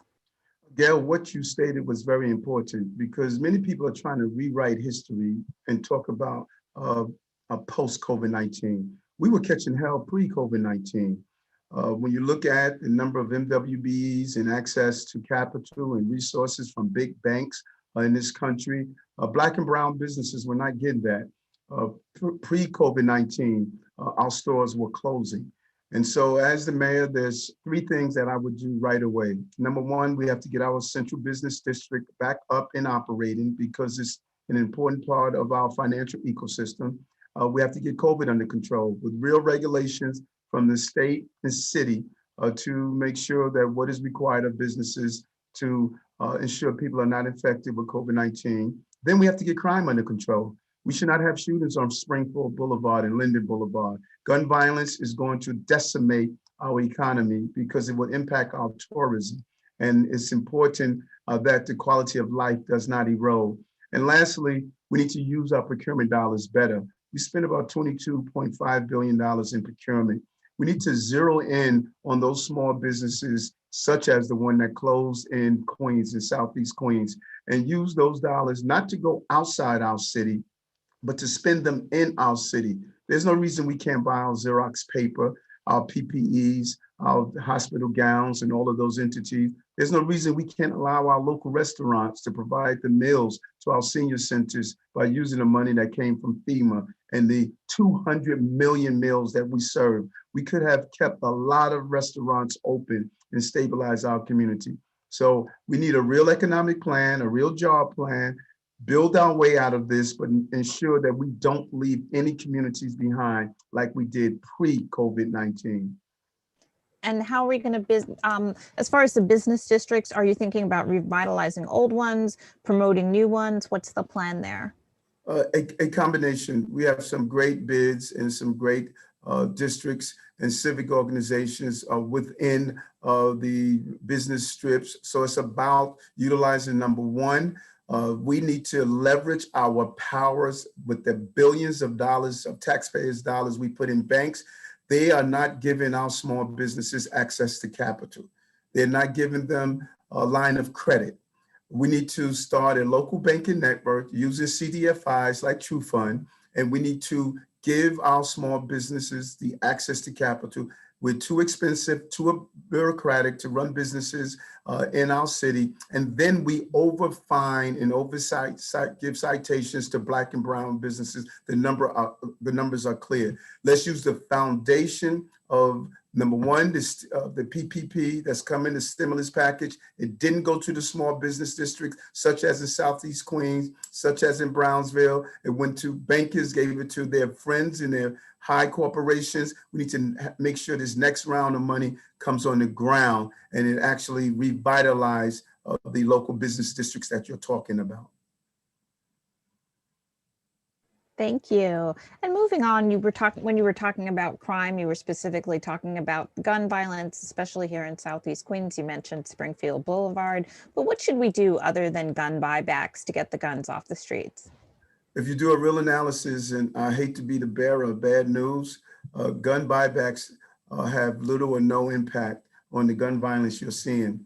The guns that actually come in, they are the ones that are just basically discarded. So we can't just focus on gun buyback. We need a tri-state cooperation with all of our local states that's in the area, Connecticut, New Jersey, New York, Philadelphia. We have to stop the guns from coming into our community. There are no gun plants in South Jamaica. Why are these guns in our community in the first place? And then we must do precision policing. We have to target the shooters. We know who the shooters are in this city, and we need to target them. And much of the gun violence that you are witnessing, it is connected to gang violence. And so we need to do what I've been doing here in Brooklyn, sit down with gang members and letting them know, here's an opportunity to transition out of gang behavior. And if you don't, we're going to have a law enforcement approach to this problem, cooperating with the federal agencies, look at RICO statutes, but we can't allow out of control gang violence in our community, and then have a more proactive approach to public safety and not a reactive approach. We have to change the ecosystem of public safety in our city to prevent crimes and not only respond to crimes. And speaking of responding to crimes, your position on defunding the police and the 116th precinct here in Southeast Queens. We need to build a precinct. Let's be clear, promises made should be promises kept. I am not a person that subscribed to the bumper sticker slogan of defund the police. I believe we need to make all agencies become efficient in doing their jobs. So what does that look like? I go into the police department and all of my agencies, I'm telling them you will have a 2 to 3% cut across the board. There's a lot of fat in these agencies. We had an increase in our budget of over $20 billion. We can do a better job and run a more efficient agency. In the police department, we spend $400 million a year on overtime. Instead of sitting in court, catching overtime, waiting to testify, you can use Zoom or WebEx, finish testifying, and then get off overtime to save money. Then we can civilianize the department. A large number of officers are answering telephones, doing clerical duties, doing non-essential public safety assignments. I'm saying to them, you are going to do patrol assignments. We can reduce the manpower without reducing the patrol strength. My police officers are going to be on the streets where they're supposed to be. I don't need you responding to traffic accidents. That's a non-police function. I don't need you to respond to past crimes, to fill out a report. I need you on patrol. Better use of manpower. You'll get a better result from our police department. And then the money saved, we will use it to prevent crimes and not just respond to crime. One way of preventing crimes is dyslexia screening in every school, $2,000 per school. How does that prevent crime? 30% of the young people at Rikers Island are dyslexic. If we prevent them from going into a school system where they're not getting the services they need, if we don't educate, we will incarcerate, and I'm going to make sure we educate. Thank you. And another question that just came in, you were talking about increases and decreases as far as policing goes, but also we have increases and decreasing in housing here in Southeast Queens. First question about housing. What are your views, your position on maintaining single family home zoning here in Southeast Queens? I'm a big believer in it. You know, if I wasn't a big believer in it, my mother would pull my ear and say, boy, what's wrong with you? She has a single family house. I moved her out and rebuilt it for her about 6 or 7 years ago. I believe communities should determine what they want their communities to look like. And there's a unique relationship with Southeast Queens and their home sizes, just like in other parts of the city. Staten Island, for example, it is a single family community. It has a character, and we should not destroy the character of these communities. So no to upzoning? No to upzoning. Thank you. Moving along also as far as housing goes, COVID-19 crisis, we've learned about foreclosures, of course, evictions. What are your plans for to help both landlords and tenants and of course homeowners? That's a great question, because you often hear people talk about cancel rent, and we have to be extremely careful with this because we're talking about small property owners. If those small property owners are not receiving their rents, you're going to see the greatest loss of Black wealth in the history of New York City, because that rent that Ms. Jones is receiving as a widower is helping her pay her mortgage or hold her home. And so all of these folks who are trust fund babies that are coming into our city and having these bumper sticker moments without understanding the impact on our families is going to devastate our community. So what I am saying, we have money, with $6 billion coming in from the federal government. Let's help those 1.2, 1.3 million people who are behind in their rents and legitimately, and let's allow them to have a rent of excusal, but turn the money over to the landlords to pay for those back rents. So we'll allow our landlords to be whole and the renters to be whole, particularly those with legitimate reason for being behind in their rents. But you can't do something for one without doing it for both. We cannot allow Black and brown small property owners of 3, 4, 8, 9, 16 units to lose their hard-earned savings. I was able to pay my son's college tuition based on my 3-family house. If I didn't have that house, my son would not have been able to go to a quality college. We can't devastate Black and brown wealth in the city by telling people don't pay your rent and don't give some form of assistance to those homeowners to pay their mortgages and utility bills. And lastly, on housing, property tax reform, your thoughts, your position? Must be done. I'm really disappointed that the courts did not rule. The current mayor kicked the can down the road. We have to have fair property tax reform.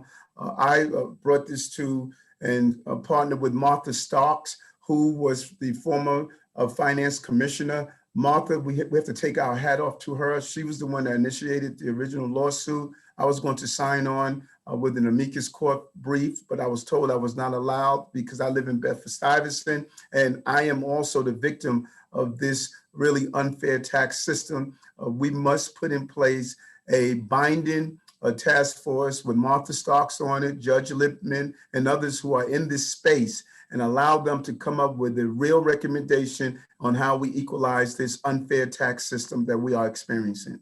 And that would be done year one, Eric Adams as mayor. Thank you. And our last question, we're running out of time for the evening, about hospitals. How would you improve? As you know, COVID-19 has really shined a light on the disparities in health services here in Southeast Queens. How would you improve health services here to Southeast Queens, and more specifically hospital beds? Our hospital bed systems are unfair. Our safety net hospitals, when you look at Jamaica Hospital, you have one real hospital in Southeast Queens with Jamaica Hospital for the most part. Rockaway just has one. They're trying to close that. You have to go to Long Island for hospital services. It's just unfair. And then when you do an analysis and see the number of beds that are in Manhattan, it shows that we have a Manhattan-centered mindset. And so I'll do a number of things. We're going to increase the hospital beds, but also we're going to look at the vacant storefronts, and we're going to get on the ground and using those vacant storefronts as a partnership with our local hospitals so we can do preventive care. I'm a big preventive care person, where we can do basic tests, examinations, allow people to have primary care and not use the emergency rooms as their primary care, and then really introduce telemedicine. I was able to get Health in Hospital and Brooklyn Hospital to use telemedicine more. If we utilize telemedicine more and get the reimbursement that we're supposed to receive, we could have prevented a lot of people from receiving COVID-19 because many people were exposed in the hospitals. And so I think it's a combination of increasing the hospital beds, but also utilizing some of the local storefronts to be clinics. We could give primary care and also some preventive measures in healthcare, like my program at Bellevue Hospital, the first of its kind in America, where we're reversing chronic diseases. Thank you. Our time is just about up with you this evening. Eric Adams, thanks so much for joining us here at the Guy R. Brewer United Democratic Club for our Mayoral Forum. You have 1 minute for a closing statement. Thank you. Thank you. And this is an important club. I don't win this race without you. All the polls are showing I'm at the top of the ticket.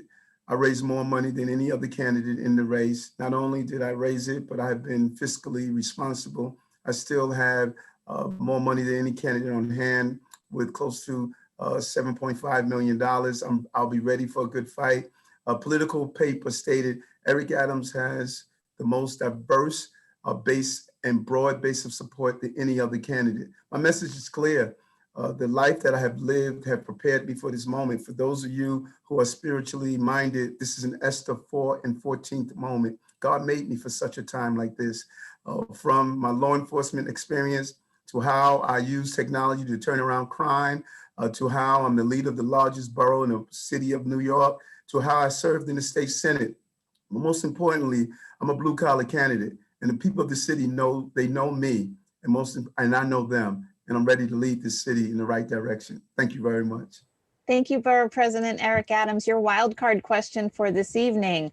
Other than the book of Esther, the quotation that you just gave us, what's your favorite quotation from the Bible? Matthew 12 and 21. Jesus went in the temple and he saw them doing wrong in his temple. He didn't sit at the table and participate. He went there and he turned the table over. I'm going to City Hall not to participate. I'm going there to turn the table over. That's the type of person we want as the mayor. Yo, he's our Real Housewife of Atlanta over here, Eric Adams. You could turn over the tables, just don't do it when we're having lunch. And you're going to take Leslie Spigner and Manny Cogman and Renee Bluford for lunch after all this COVID crap is over. But don't turn any tables over at a fancy restaurant, please, because they'll talk about you on page 6. Once again, for everyone here at Guy R. Brewer, thanks again. Leslie, did you have a few words before we let the borough president go? I just want to thank you so much, Eric. Thank you. We were a little behind, but we appreciate your patience. Thank you. Thank you. Take care all. Thank you so much. Best of luck to you. Thank you. And thanks everyone for tuning in, both on YouTube here and also on Zoom Live for the Guy R. Brewer United Democratic Club Mayoral Candidate, brought to you by the Guy R. Brewer United Democratic Club. And of course, Leslie Spigner, Manny Cogman, and Renee Bluford. Leslie Spigner, we cannot hear you. So you need— I'm so sorry, but we have Dr. Johnson who just popped up on the screen, and she's running for judicial judge. and we must have her say a few words. May I ask Is her a it- question? Cassandra Johnson, why should we vote for you for judge? That is an excellent question. Thank you. For a few reasons, and that goes to mostly my experience. The seat that I'm running for, it's important that we select someone who's experienced from our community, and the judiciary reflects the community that we serve. I'm running for civil court in the 4th Municipal District, and the cases that they deal with are just as diverse as our county. And that's why I say that it's important that we have someone experienced who can handle the mirrored type of cases that the court deals with. Right now, I work in the Supreme Court Queens County civil term as a court attorney referee. I help people resolve their disputes as a mediator in commercial matters, in foreclosure matters.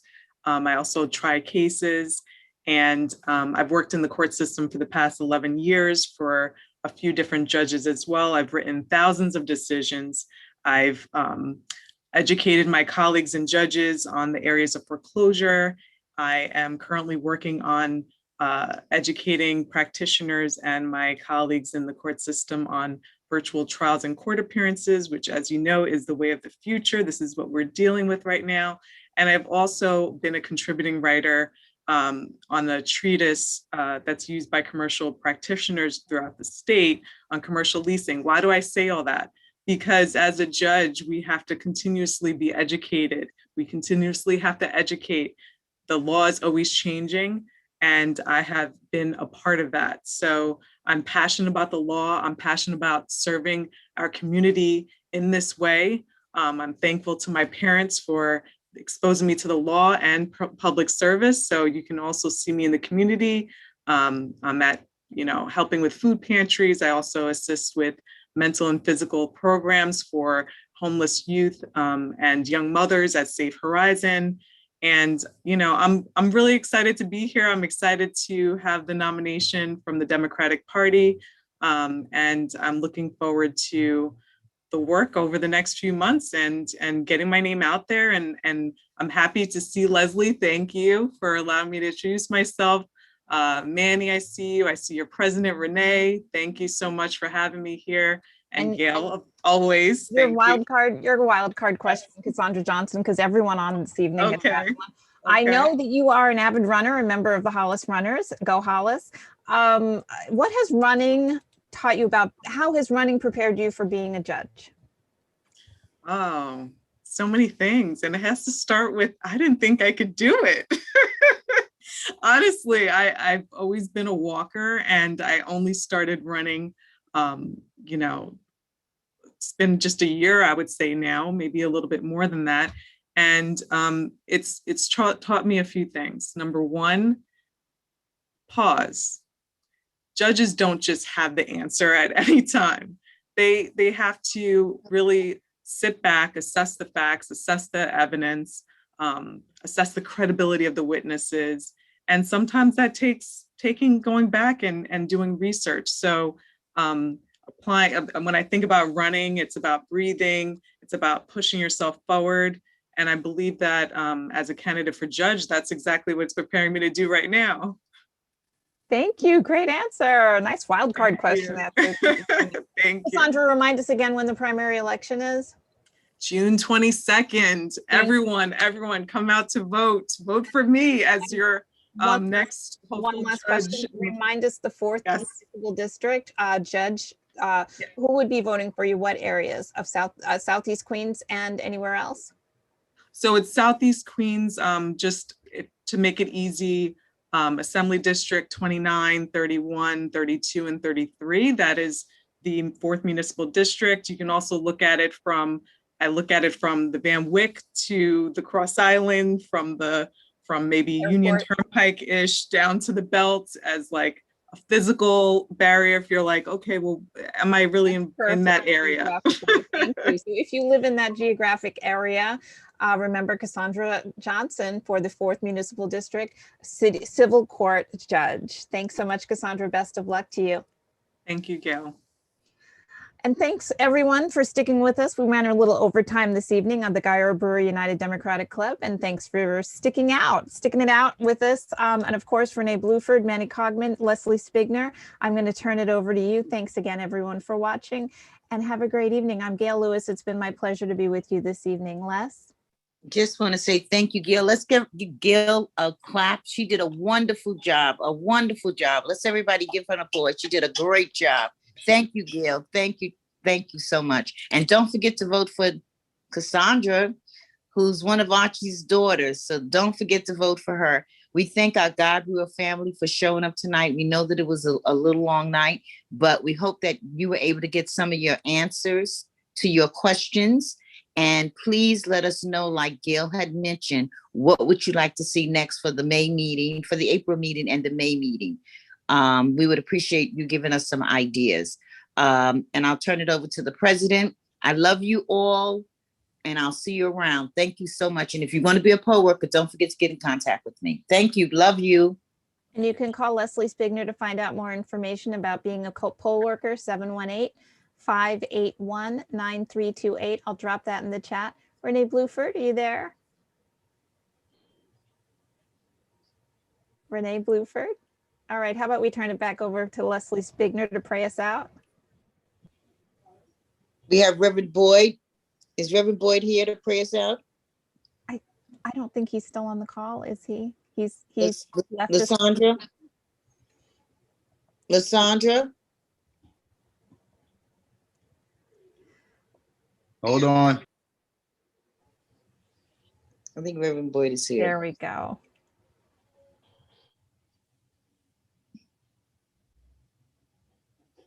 Hello, Leslie, can you hear me now?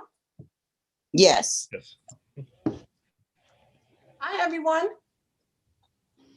Leslie, yes? Yeah. Yes, you're going to pray us out? Oh, absolutely. Father God, in the name of Jesus, we come before you with thanksgiving upon our hearts, just thanking you for another day, dear God.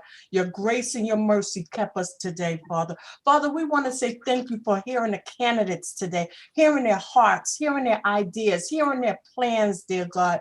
We don't know what tomorrow holds, Father, but you know what tomorrow holds.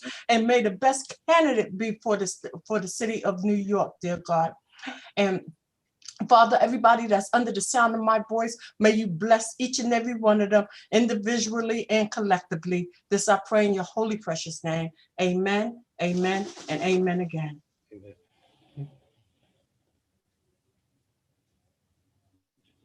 Renee, you here? Renee? Yeah. You want to say something before we log out? No, I thought it was a very interesting meeting and I enjoyed it. And I hope everybody else did too. I thought we had a very nice meeting tonight. Yes. Manny? Just to the members of the Guy Brewer Club, job well done. And to Gail, oh yeah, moderator extraordinaire. Thank you. Oh yes, absolutely. I totally agree, Gail. We couldn't have done it without you. Absolutely. Extraordinary. You are professional. Yes. Extraordinary. You know how much I love you. Absolutely. Well, we're going to say goodnight all because we know Good folks night. are tired, and we'll see you next month. Okay, good night, everyone. Good night, Good night, everyone. everyone. And stay Okay, safe. Cassandra. Good luck, Cassandra. And love you, Cassandra. Cassandra. Fourth municipal in the house. Love you, Cassandra. Good luck, Cassandra. Love you too. Thank